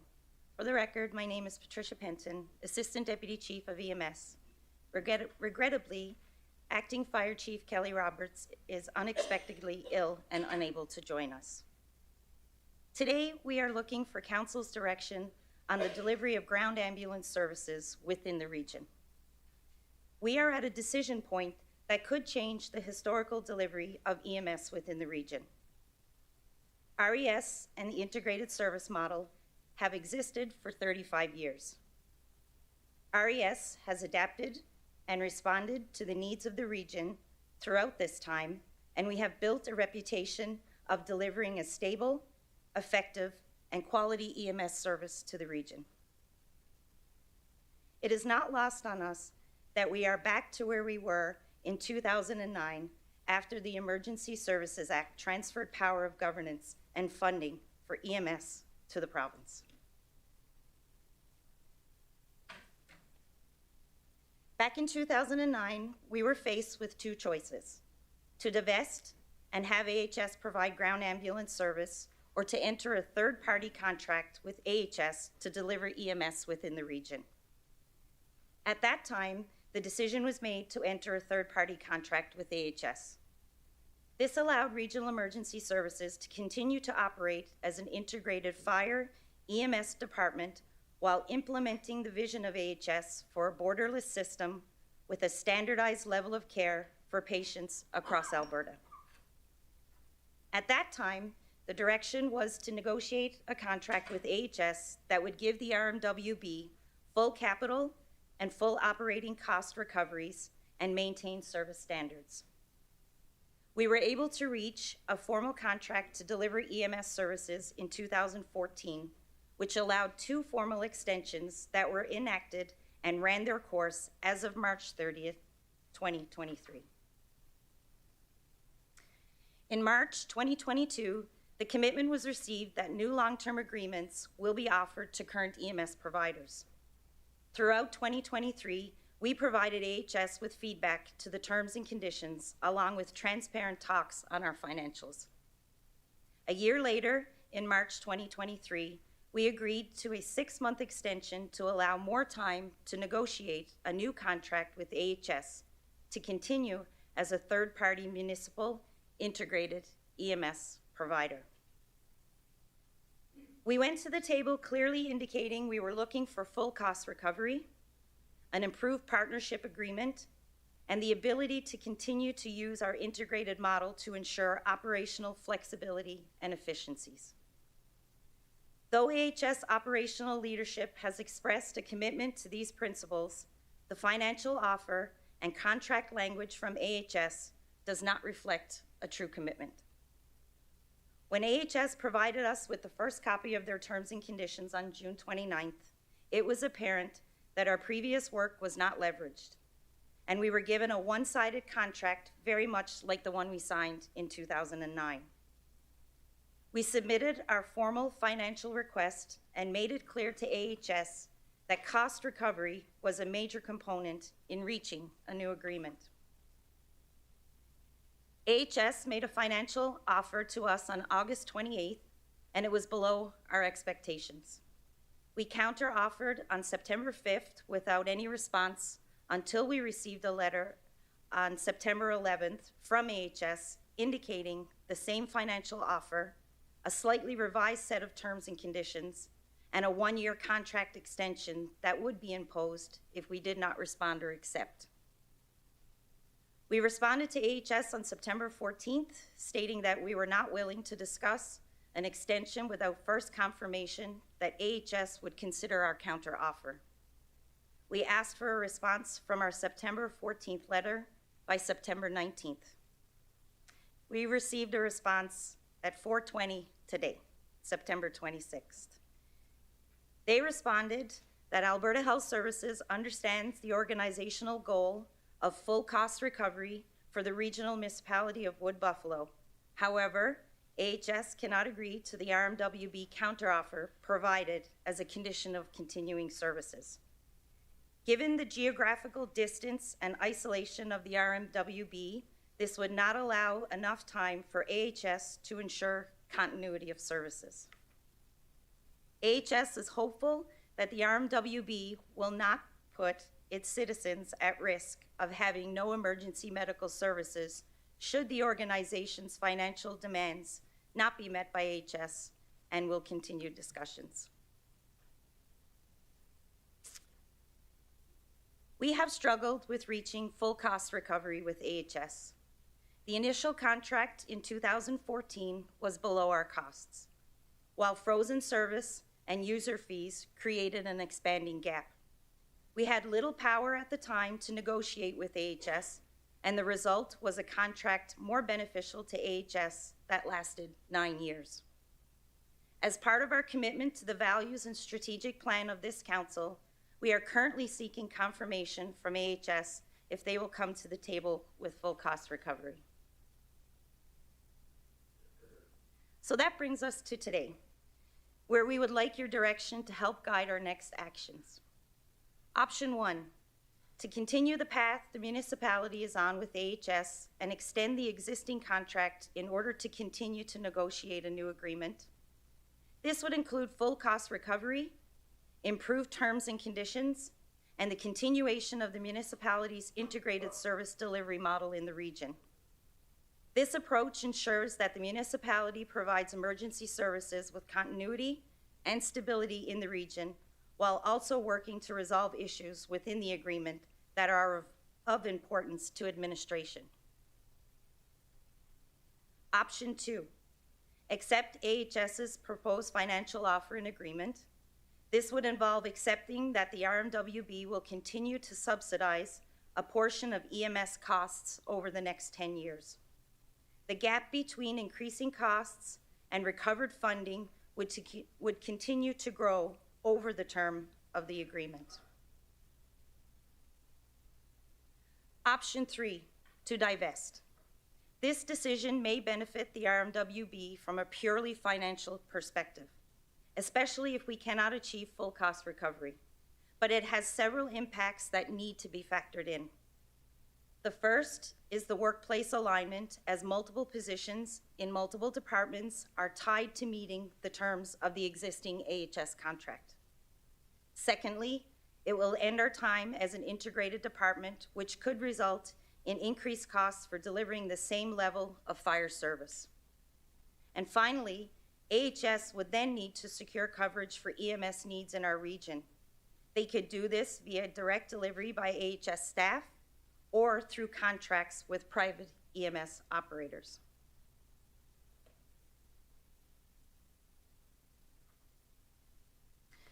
Divesting brings risk. We have seen the headlines around the EMS system over the last 3 years of EMS service pressures due to increased call volume and unstaffed ambulances. RES has been able to adapt and maintain our ambulance staffing 100% of the time over this same period, thanks to the current integrated model we have in the region. Our region is considered remote in the AHS EMS system, and we are surrounded by communities that are having their own health-related issues. Since 2018, AHS has invested an additional $108 million in EMS across the province and has made a further commitment of $196 million over the next 3 years. To date, none of this funding has come to our region. Provincial statistics show that 60% of the events that fire departments respond to are medical events. This means our fire department would continue to respond to medical events as medical first responders. This service falls under Alberta Municipal Affairs and is not part of the AHS system, though it provides significant support to the overall system. There is no current funding process for this assistance, so associated costs will be paid for by the RMWB. In other words, we would be out of the EMS business, but still doing EMS. The current contract extension ends on September 30th, a mere 3 business days away. The Emergency Health Service Act and Ground Ambulance Regulation sets out that the health authority provides emergency health services, which includes ground ambulance services in the health region. This places the RMWB in a difficult position. AHS recognized in their letters that without a signed agreement, we would not be operating in alignment with legislative requirements as of October 1st.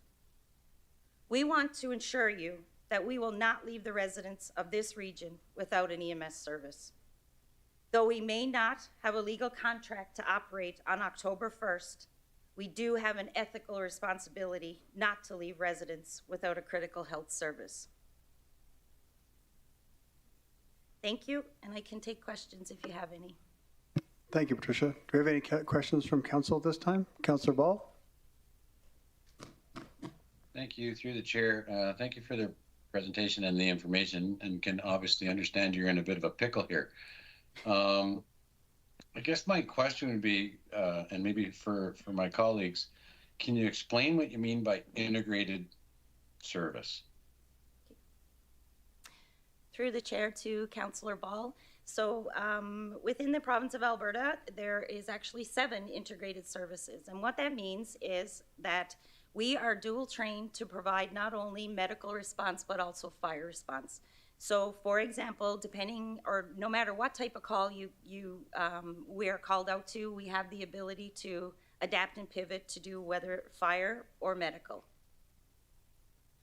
So for example, if an sorry. Sorry, I get that, and I knew that, but and because we provide that higher service, and that's why it's costing us more. Is that correct? Or why AHS won't cover it?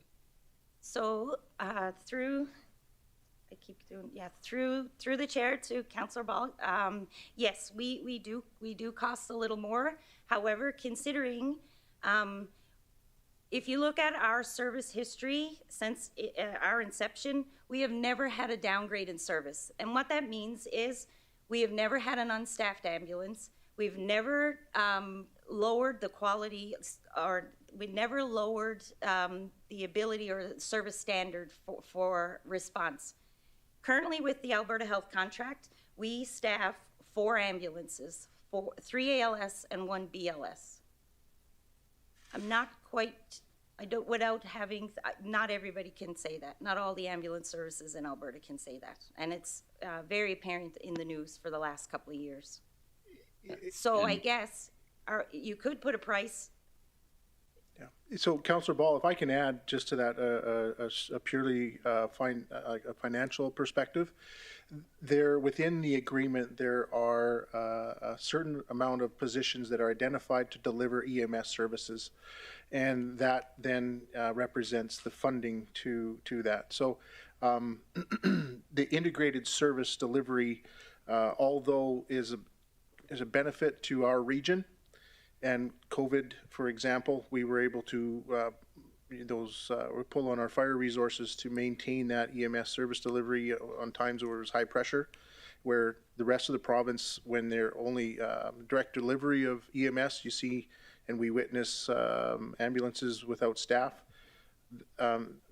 There is a cost benefit of cross-trained members so that you can push and pull those resources as you need them. Thank you, and through the chair, I guess back to you. I totally appreciate that and fully understand it, but AHS doesn't want to pay for it. So, right, the fact that we have a higher service, I'm assuming is AHS's issue. I personally much prefer the model that you have developed here, and frankly wish you the best. I mean, it looks like we'll probably end up paying some, and I'm okay with that, but we should try and recover what we can. If I may, through the chair to Councillor Ball, the other consideration is we are an isolated community. The next available resources for our region is 3 hours away.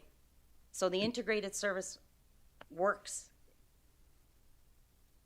Oh, you don't have to preach to me. I'm passionate about it. I get the whole 911 thing. Laklavish isn't coming to help us out. I know that. So.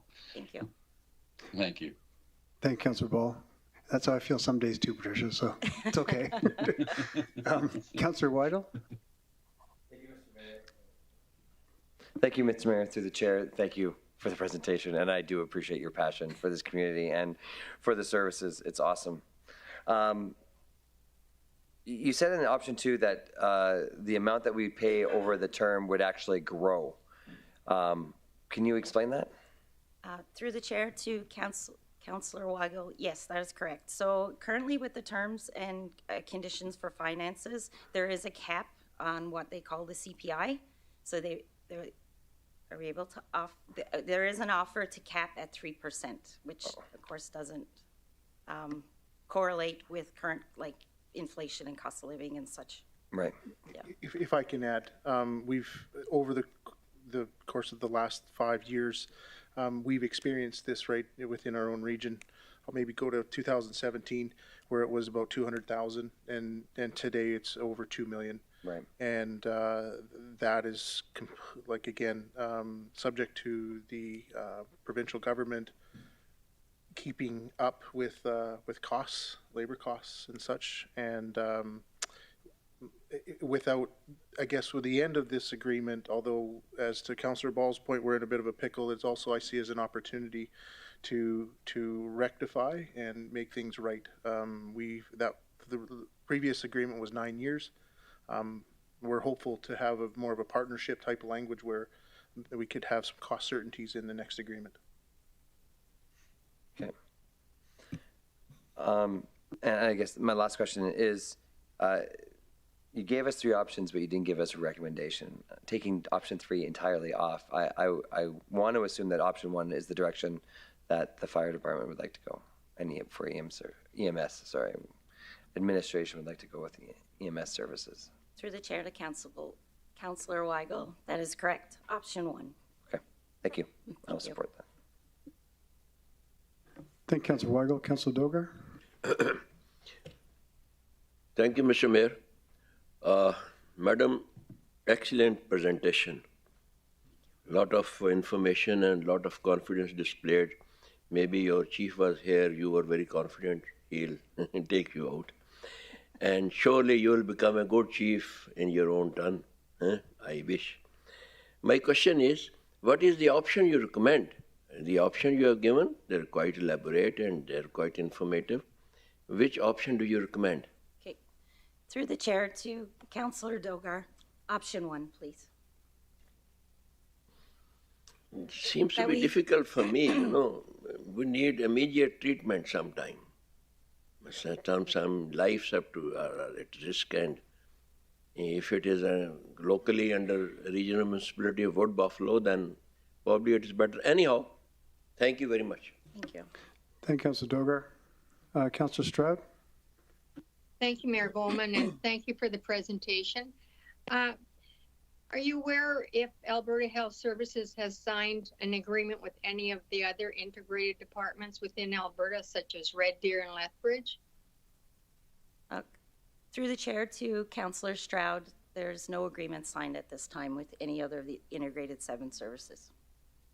So there is quite a number of municipalities with this integrated service, so I know it's a challenge. Can you explain why you would rather have a partnership rather than this integrated service?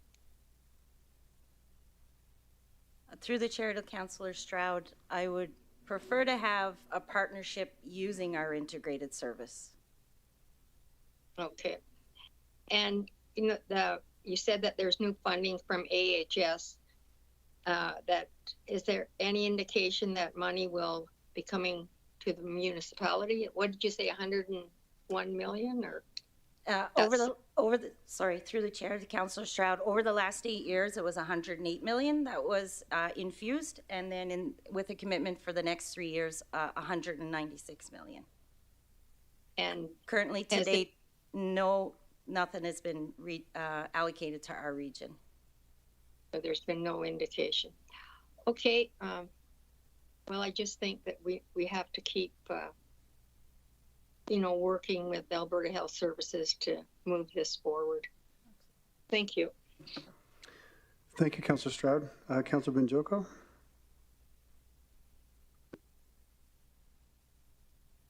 Thank you, Mayor Bowman. And I like to publicly appreciate the good works of Patricia. Thanks for providing that covering for the fire chief. Thank you. I also want to appreciate the fact that we've been given the different options and also the implication of each one, both in cost and to service level. I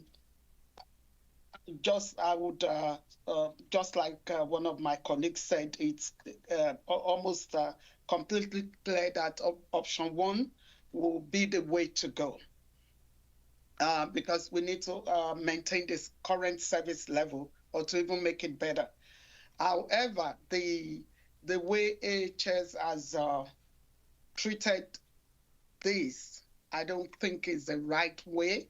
And I believe we've all noted this because we are walking a very tight rope at this time. And I don't believe this is the right approach, giving us deadlines so close. And I thought they should be as committed as our fire department to our well-being.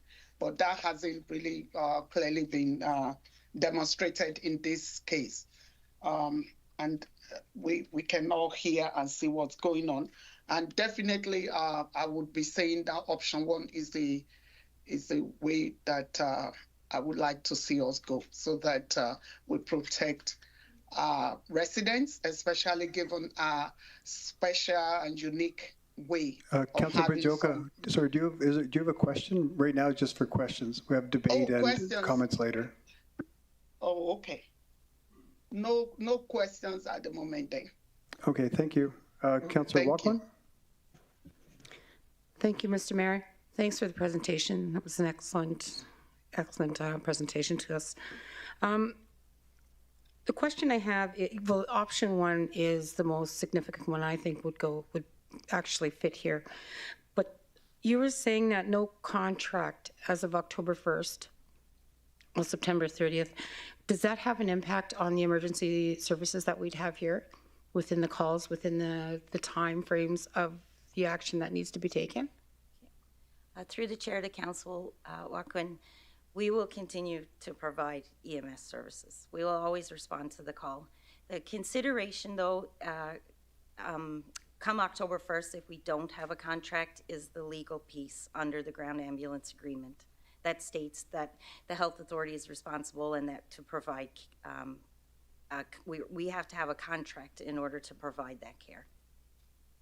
And if I may, I could defer to legal, please.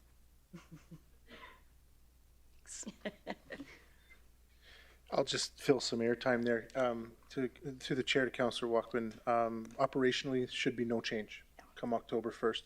But from a legal perspective, we are then now, or without an agreement, and remember we still have some time left before September 30th. Without an agreement on October 1st, we would be operating an EMS service outside of the legislation. And that then is what I love the term of Councillor Ball, that's the pickle. So how does that impact the region within the calls and, you know, the EMS services? So October 1st, you will not see an impact from a resident's perspective. Certainly short term. Okay. Yeah, there would have to be a legal conversation and consideration. And Susan, any thoughts? Yes, well, I think Chief Butts is very accurate in what he's saying. And the problem is that the legislation is very one-sided, okay? All the power is with the province. And governments do this, and then they draft contracts around it that are also one-sided, and in their favor, of course, and they don't take into account regional differences. And we have a major regional difference up here. And so I think that's at the heart of the whole thing. And legal's ready to go on this. So does that help? Yeah, it does. Okay, thank you. Thanks. Thank you, Councillor Walkman. Councillor Ball? Thank you. Through the chair to whoever wants to answer. So option one, obviously your preferred choice for full cost recovery, but let's ask this question. In what likelihood is that going to happen? I'll answer that. Thank you, Councillor Ball, through the chair.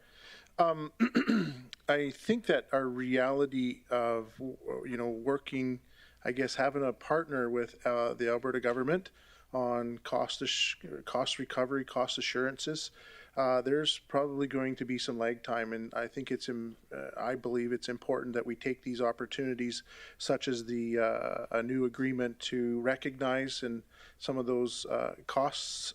We're certainly trying to incorporate through some partnership language cost assurances into a, quite frankly, another long-term or longer-term agreement.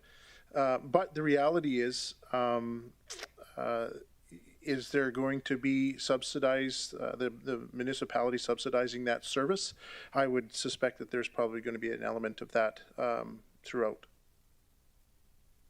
Which is where we are today. So we're not the decision-making authority on what that contract is going to be. That's the province. That's been clearly articulated to us. So I guess the saying is, what's the worst they can say? No. So go for it. That's all you can do. Get what you can get. Thank you. Thank you, Councillor Ball. Councillor Cardinal? Oh, no. Okay, thank you. Councillor Stroud, did you have another question? Sorry, I'll take my hand down. No problem. Thank you, Councillor Stroud. Do we have any other questions from council? I'm not seeing any. Do we have any delegates for this item? We have no delegates for this item. Can I have someone make the motion? Councillor Weigel? I move that administration be directed to extend the existing ground ambulance agreement with Alberta Health Services to continue and provide regional emergency services with continuity and stability in the region, and that administration be directed to continue the negotiations of a new ground ambulance agreement with Alberta Health Services that pursues full cost recovery, improved agreement terms and conditions, and continuation of integrated emergency medical services in the regional municipality of Wood Buffalo. Thank you. Have someone second that motion? Councillor Walkman? Thank you, Mr. Mayor. I second that motion. Thank you. Do we have any debate, discussion, or comments from council? Councillor Stroud?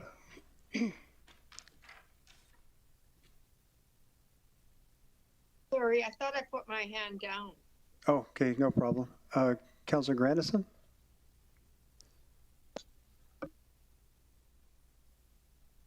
You're on mute. Thank goodness. Can you hear me now? Unfortunately, yes. Yes, many people want to put me on mute. I understand that. However, I'm not on mute now. So this is just another one of the, downloads from the province that I continue to get frustrated with. And we get caught, Councillor Ball's statement, in a pickle. We're caught between a rock and a hard place. If we want to provide the same level of service for our citizens, we go ahead and do this, and the province can just stay in the backyard. So my only comment is everybody who's listening, everybody who cares, get on your MLAs and let them know how satisfied or unsatisfied you are with regards to this. But I'm 100% in support of providing the high quality service that our department has provided year after year after year. And they're an amazing group of people, and my compliments to them always. Thank you. Thank you, Councillor Grandison. Do you have any other comments or discussion of 8 points? Councillor Stroud? Oh.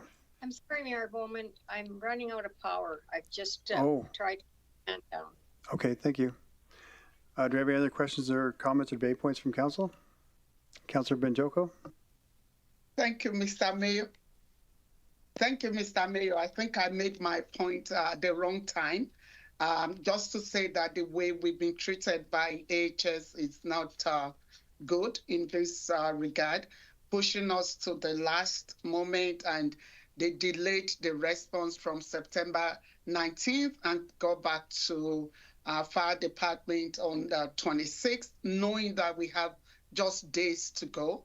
So I think this is one of those cases where we have to have further discussion about this, both with our MLAs and minister when we have the opportunity. Thank you. Thank you, Councilor Brunjoko. Any other comments or discussion points from council? I'm not seeing any. So again, I fully support this. I've been in conversation with all of the members of the I-7, and they're all pretty much on the same page. They're all going to keep operating after October 1st, and we've let the Premier know this morning. So she's aware of the situation, and I think if all the I-7s sit together, they'll have to come back with a better position for our municipality in the end. Even though we all have different needs for this contract, I think sticking together will be the best in the end. So I do support this as well.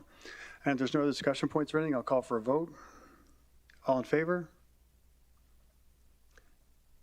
And that's carried unanimously. Thank you. Thank you, Patricia. Next on the agenda is my motion regarding the federal inquiry into the matter of Moccasin Flats.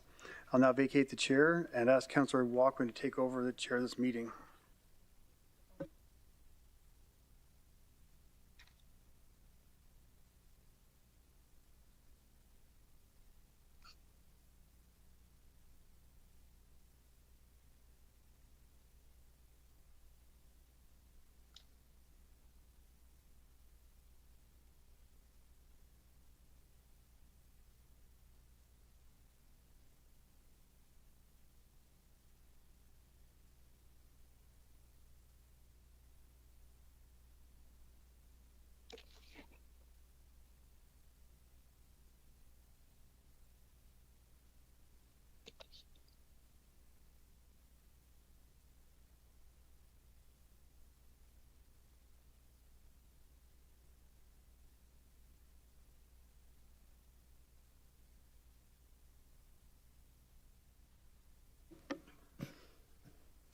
Thank you, Mayor Bowen. The next item on the agenda is item 9.1, which is Mayor Bowen's motion regarding federal inquiry into the matter of Moccasin Flats. Mayor Bowen, could you please read out your motion? Thank you, Acting Mayor Walkman. My motion reads as follows. Before I make the motion, I just want to let people know that this is something that I think needs to be brought forward. We need to keep pressing the federal government in these matters, as well as the provincial government, to make sure the truth comes out for all people in this region. So whereas Moccasin Flats is located on the southern bank of the Sinai River, at the confluence of the Athabasca and Chippewa rivers, and is part of the Nistawayu, a Cree word meaning where the three rivers meet. And whereas Indigenous residents who lived there were forced to move from their homes to make way for an urban development. And whereas on July 10th, 2018, the 2017 to 2021 Council unanimously approved a resolution to support and collaborate with the local Indigenous peoples in Fort McMurray with Buffalo to reconcile Moccasin Flats, and called upon the government of Alberta to undertake a public inquiry into Moccasin Flats. And whereas the 2017 to 2021 Council passed a resolution on March 12, 2019, calling upon the federal government for a federal inquiry into the matter of Moccasin Flats.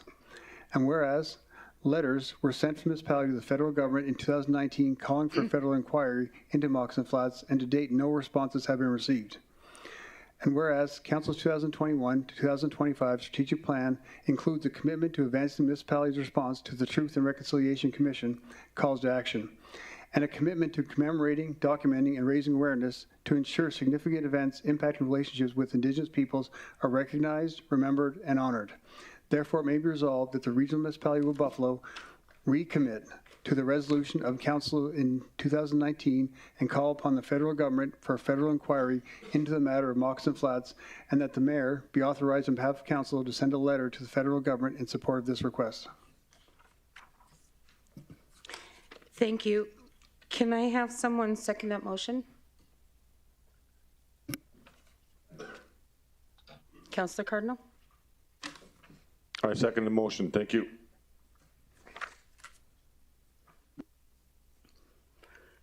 Mayor Bowman, you may now speak to your motion. Thank you, Acting Mayor McLaughlin. Yes, so this is just another part of things that we need to do as a community. I think it's something It's important for us to make sure when we talk about truth and reconciliation, that first we need to dig at the truth, and we need to hold the community responsible for that, and look into these things. As we've seen, the past council passed this unanimously to the federal government to make this inquiry, and have received no response. I mean, that in itself is kind of a kick when you're down. We need to, as a council and representative of the entire region of Municipality of Buffalo, we need to keep pressing forward in this. We need to get a recommit. We have to recommit to those calls to action, and it's not something we just check off the boxes. It's something we have to live and do every day. So I think this is something important for the region, and it's something we need to take on as a council and reiterate the importance of this to the federal government.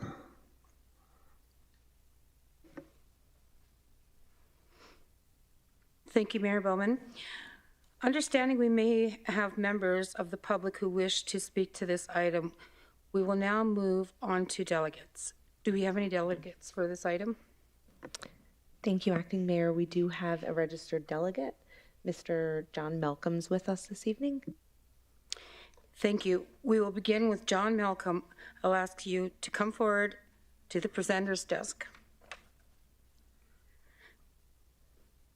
Good evening. Please state your full name for the record.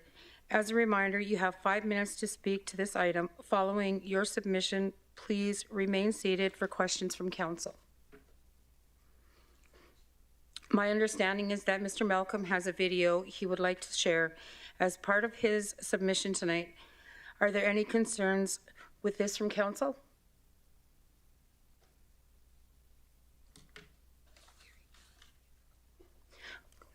You can go ahead, Mr. Malcolm. Thank you, Ms. Walkman. Tansei, hello, greetings to all Honorable Mayor Mr. Bowman and Honorable Councillors. I'd like to thank you for this opportunity to speak on our behalf of our original Fort McMurray First Nation and Clearwater River Band 175. I'm the interim chief. We have Councillor Pete Malcolm over here with the original Fort McMurray First Nation, and Chief Flora Powder of the Clearwater River Band, and Councillor Lisa McKenzie is not able to make it due to short notice, but we are very grateful for this opportunity to speak on Moccasin Flats and hopefully stopping the genocide that's being imposed upon us. We want to be included in the public inquiry with full participation. We want to be effectively and to participate. We also want to make sure that it does not abrogate or derogate our treaty rights and Indigenous rights that we have by delaying anything that we have ongoing in court process. And effective participation, we feel, includes funding to participate. If I say it in Cree, we are tumakso, and in court language, we're impecunious, and in layman's terms, we're poor. We're not funded by anybody. We have no money coming from anywhere.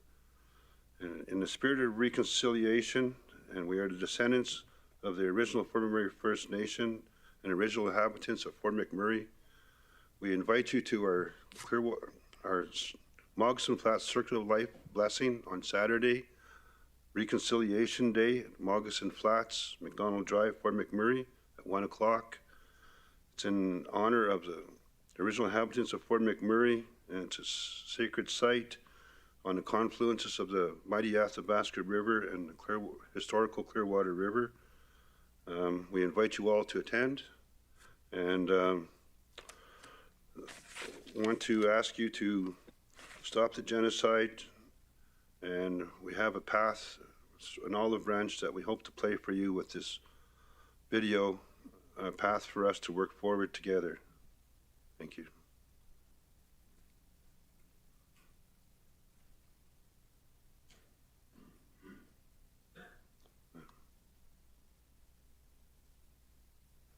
I'm hitting the right check mark, but it's not. The smoke signals are coming. Speak on behalf of the Professor Ian First Nation Elders Society and John Malcolm. I very much appreciate the commitment that the regional municipality has shown to reconciliation in its strategic plan.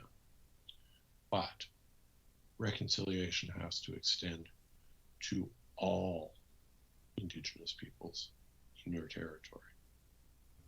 The ancestors of the Wood Buffalo First Nation Elders Society have lived on this land that is now called Moccasin Flats in Fort McMurray since time immemorial. Yet they have been ignored, unrecognized as Indigenous peoples to whom the Crown owes a fiduciary duty. In the 1920s, they were offered a reserve. They never received it. And then in 1981, they were pushed off their territory that they have never ceded, never surrendered, as though they were mere squatters, not title holders. That is not reconciliation. That is racism. The time has come to correct that. I am pleased that you are seeking, once again, a public inquiry into those events of 1981. But what can you do as a government? What can any of us do to ensure that that public inquiry goes forward? Having a good idea without a plan to implement it is not helpful. It's an important question to ask. You have made the first step in reconciliation, in creating allyship, by putting on your agenda a call for a public inquiry. But you have done that before to no effect. The next step in allyship must be to develop a strategy to make such an inquiry happen. It's very simple in the end. I have one question that I hope you will all seriously consider. Are you prepared to make the effort to make reconciliation real for the Wood Buffalo First Nation Elders Society? Or will you allow the racism that has led to their dispossession of their land to continue to fester? That is the choice before you, and I hope you know which strategy you're going to use. Thank you.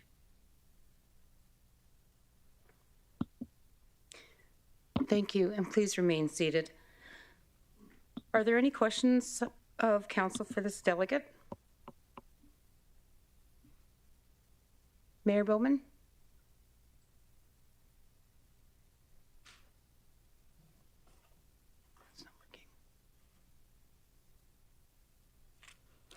Thank you, Councillor Walken. Thank you for the presentation, Mr. Malcolm. I really appreciate it. My question is pretty simple. So are you in support of this motion? As long as it doesn't abrogate or derogate our rights, I certainly am, and I'm very grateful. Thank you. Okay, thank you, Mr. Malcolm. Councillor Cardinal?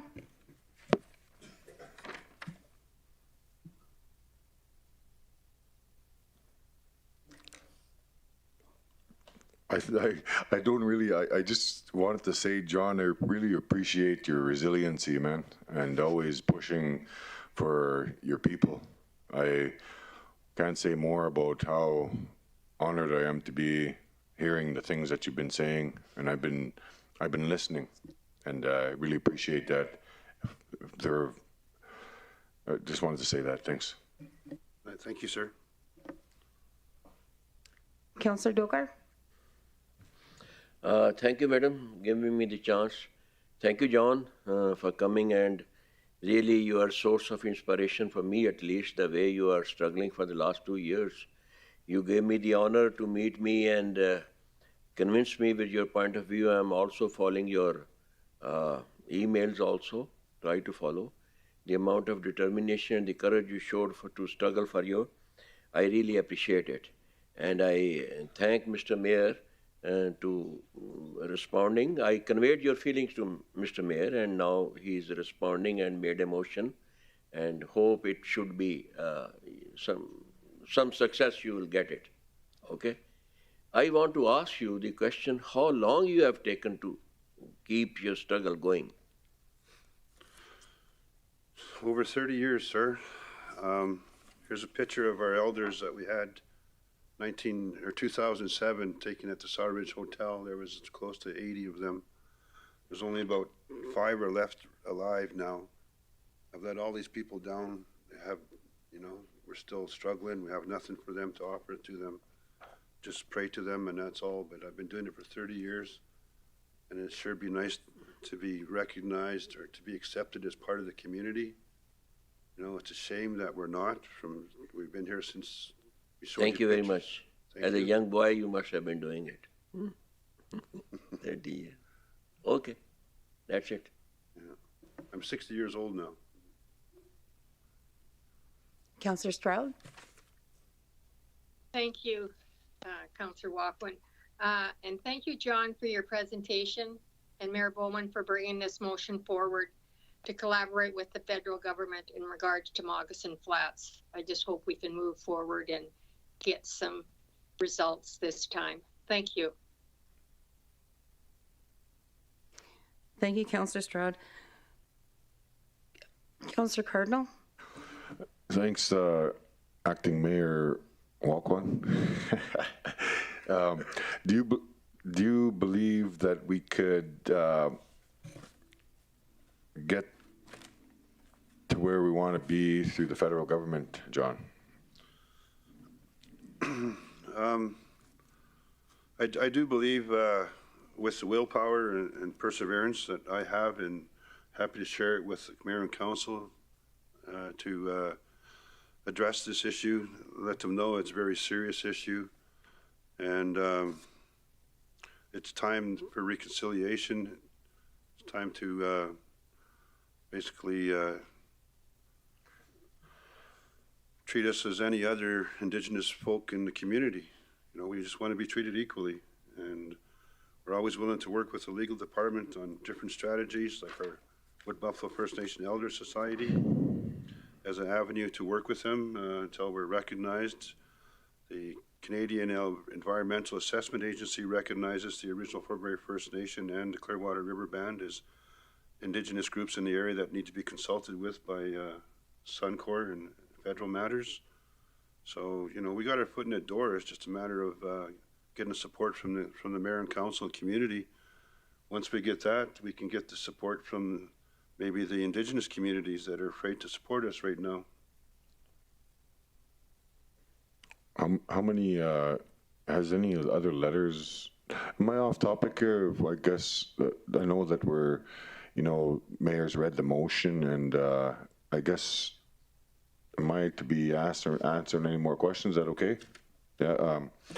How many letters has there been any letters in support to the federal government on your guys' behalf from other nations? We have, in the past, we have some letters in the past, and we have a recent one, well, a year ago that we got one from the band in BC. We're working on the bands in Northwest Territories right now with the toxic tailing pond leakage. They're looking at supporting us. I've also been in discussions with the Grand Chief, the National Grand Chief of Treaty 8, Mr. Arthur Noski. He wants to try help us, and if so they're looking at bringing us to the Assembly of First Nations to do a presentation. Thanks. No more questions. Thank you, Mr. Malcolm. I'm very glad that Mayor Bowman brought this motion forward. You may take your seat in the gallery. There's no other questions from council. Thank you, Mayor and Council, and to our friends in Conklin who are watching this, and to our members. And it was short notice. We're grateful that the Legislative Office was able to get them tied in to participate. Thank you. Go ahead, Councillor Cardinal. I guess I wanted to, ask previous council, what was their support in your guys' steps moving forward? The previous council was very supportive in what we're doing.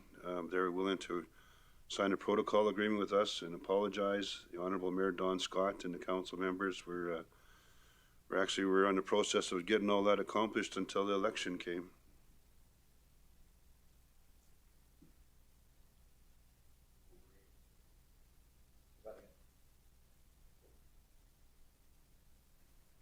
Is this something you'd like from this mayor and council? Certainly a protocol agreement, and it's a form of acknowledgement and welcome us into the community that we're from. It would definitely be a step forward and a welcome step ahead. Thanks, John. Once again, I just want to say I admire your resiliency and your hard work that you put to your people, and keep on doing it, and it'll happen. Hey. Hi, thank you. Yeah. And thank you, Mayor and Council. We're very much appreciated for this opportunity. Yeah.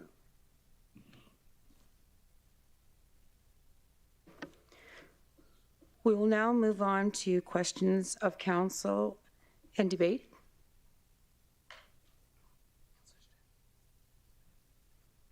Councillor Stroud. Thank you, Deputy Mayor Walkwin. This question is to Mayor Bowman. What do you think this letter will accomplish for the situation in front of us? Thanks, Councillor Stroud. What it'll accomplish? I'll have to see after we send the letter, but I mean, if we don't try, then we're going to get nothing. And we've seen previous mayor and council try to send this off. And if anything, what we've shown in the last 2 years, I can be a pain in the side for the province, so I imagine I can do the same thing for the federal government. So we'll keep pushing for it. And as Mr. Malcolm said, if we're not trying, we're not doing anything. So sit back. I think if we can get this through, we can get a proper investigation done, proper inquiry, we can move forward. So that's what you're hoping this letter will accomplish? Yes. Thank you. Thank you, Councillor Stroud. Councillor Cardinal.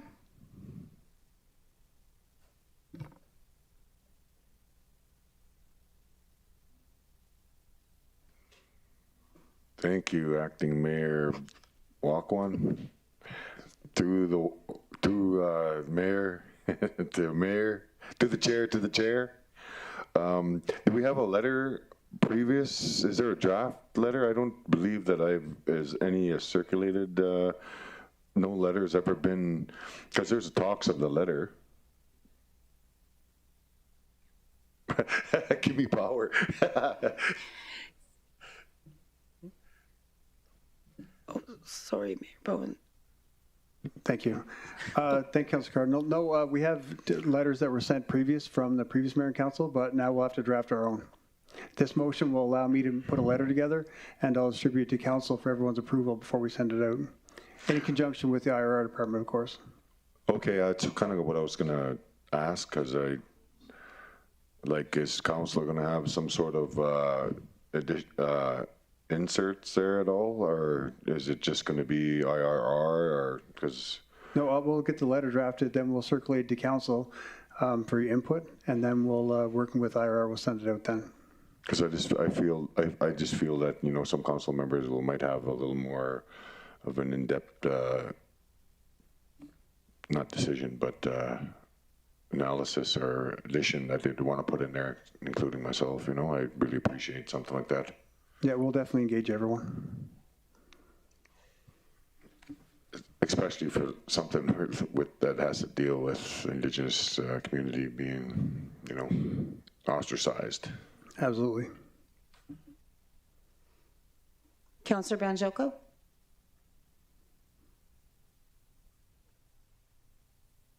Thank you, Acting Mayor Walkwin. Thank you for the opportunity. And I just want to appreciate Mayor Bowman for bringing forward this motion.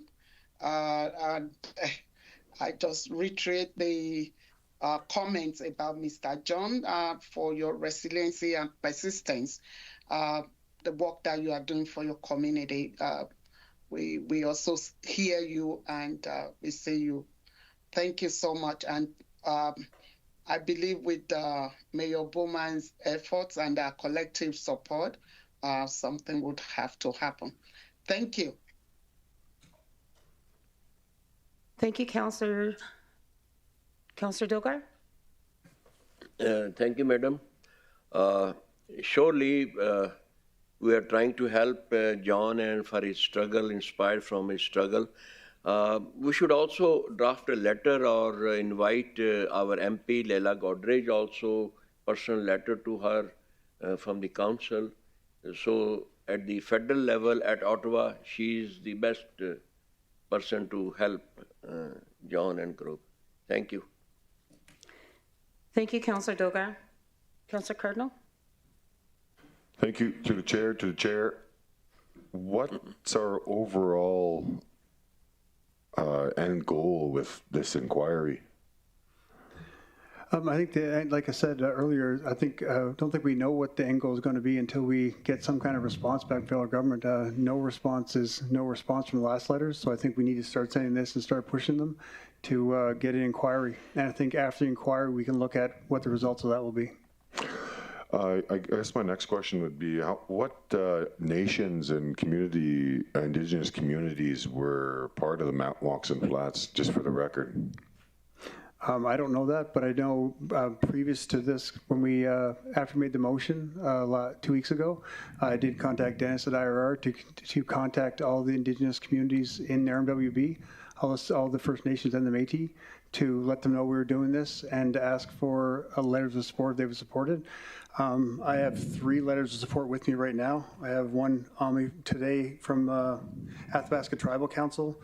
I have another letter of support from Fort McKay Métis Nation, and another one, a large document actually from the McMurray Métis. This is from 1935, yeah. McMurray Métis. So I believe all the Indigenous communities here support this inquiry, and it's something I think we need to do.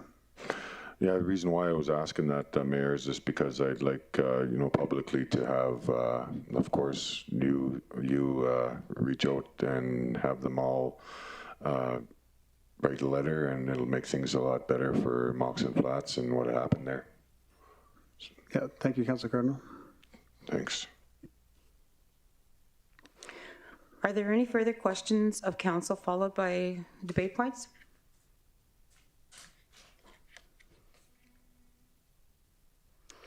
Mayor Bowman, do you have any closing comments before we close the debate and begin voting?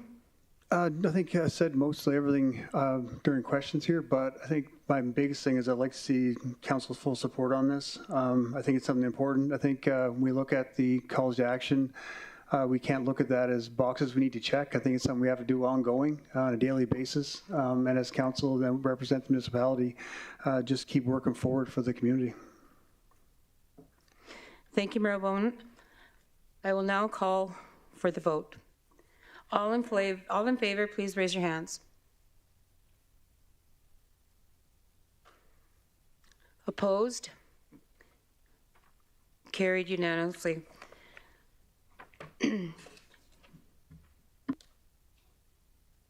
Mayor Bowman, you can now resume the chair, I suppose. Good job,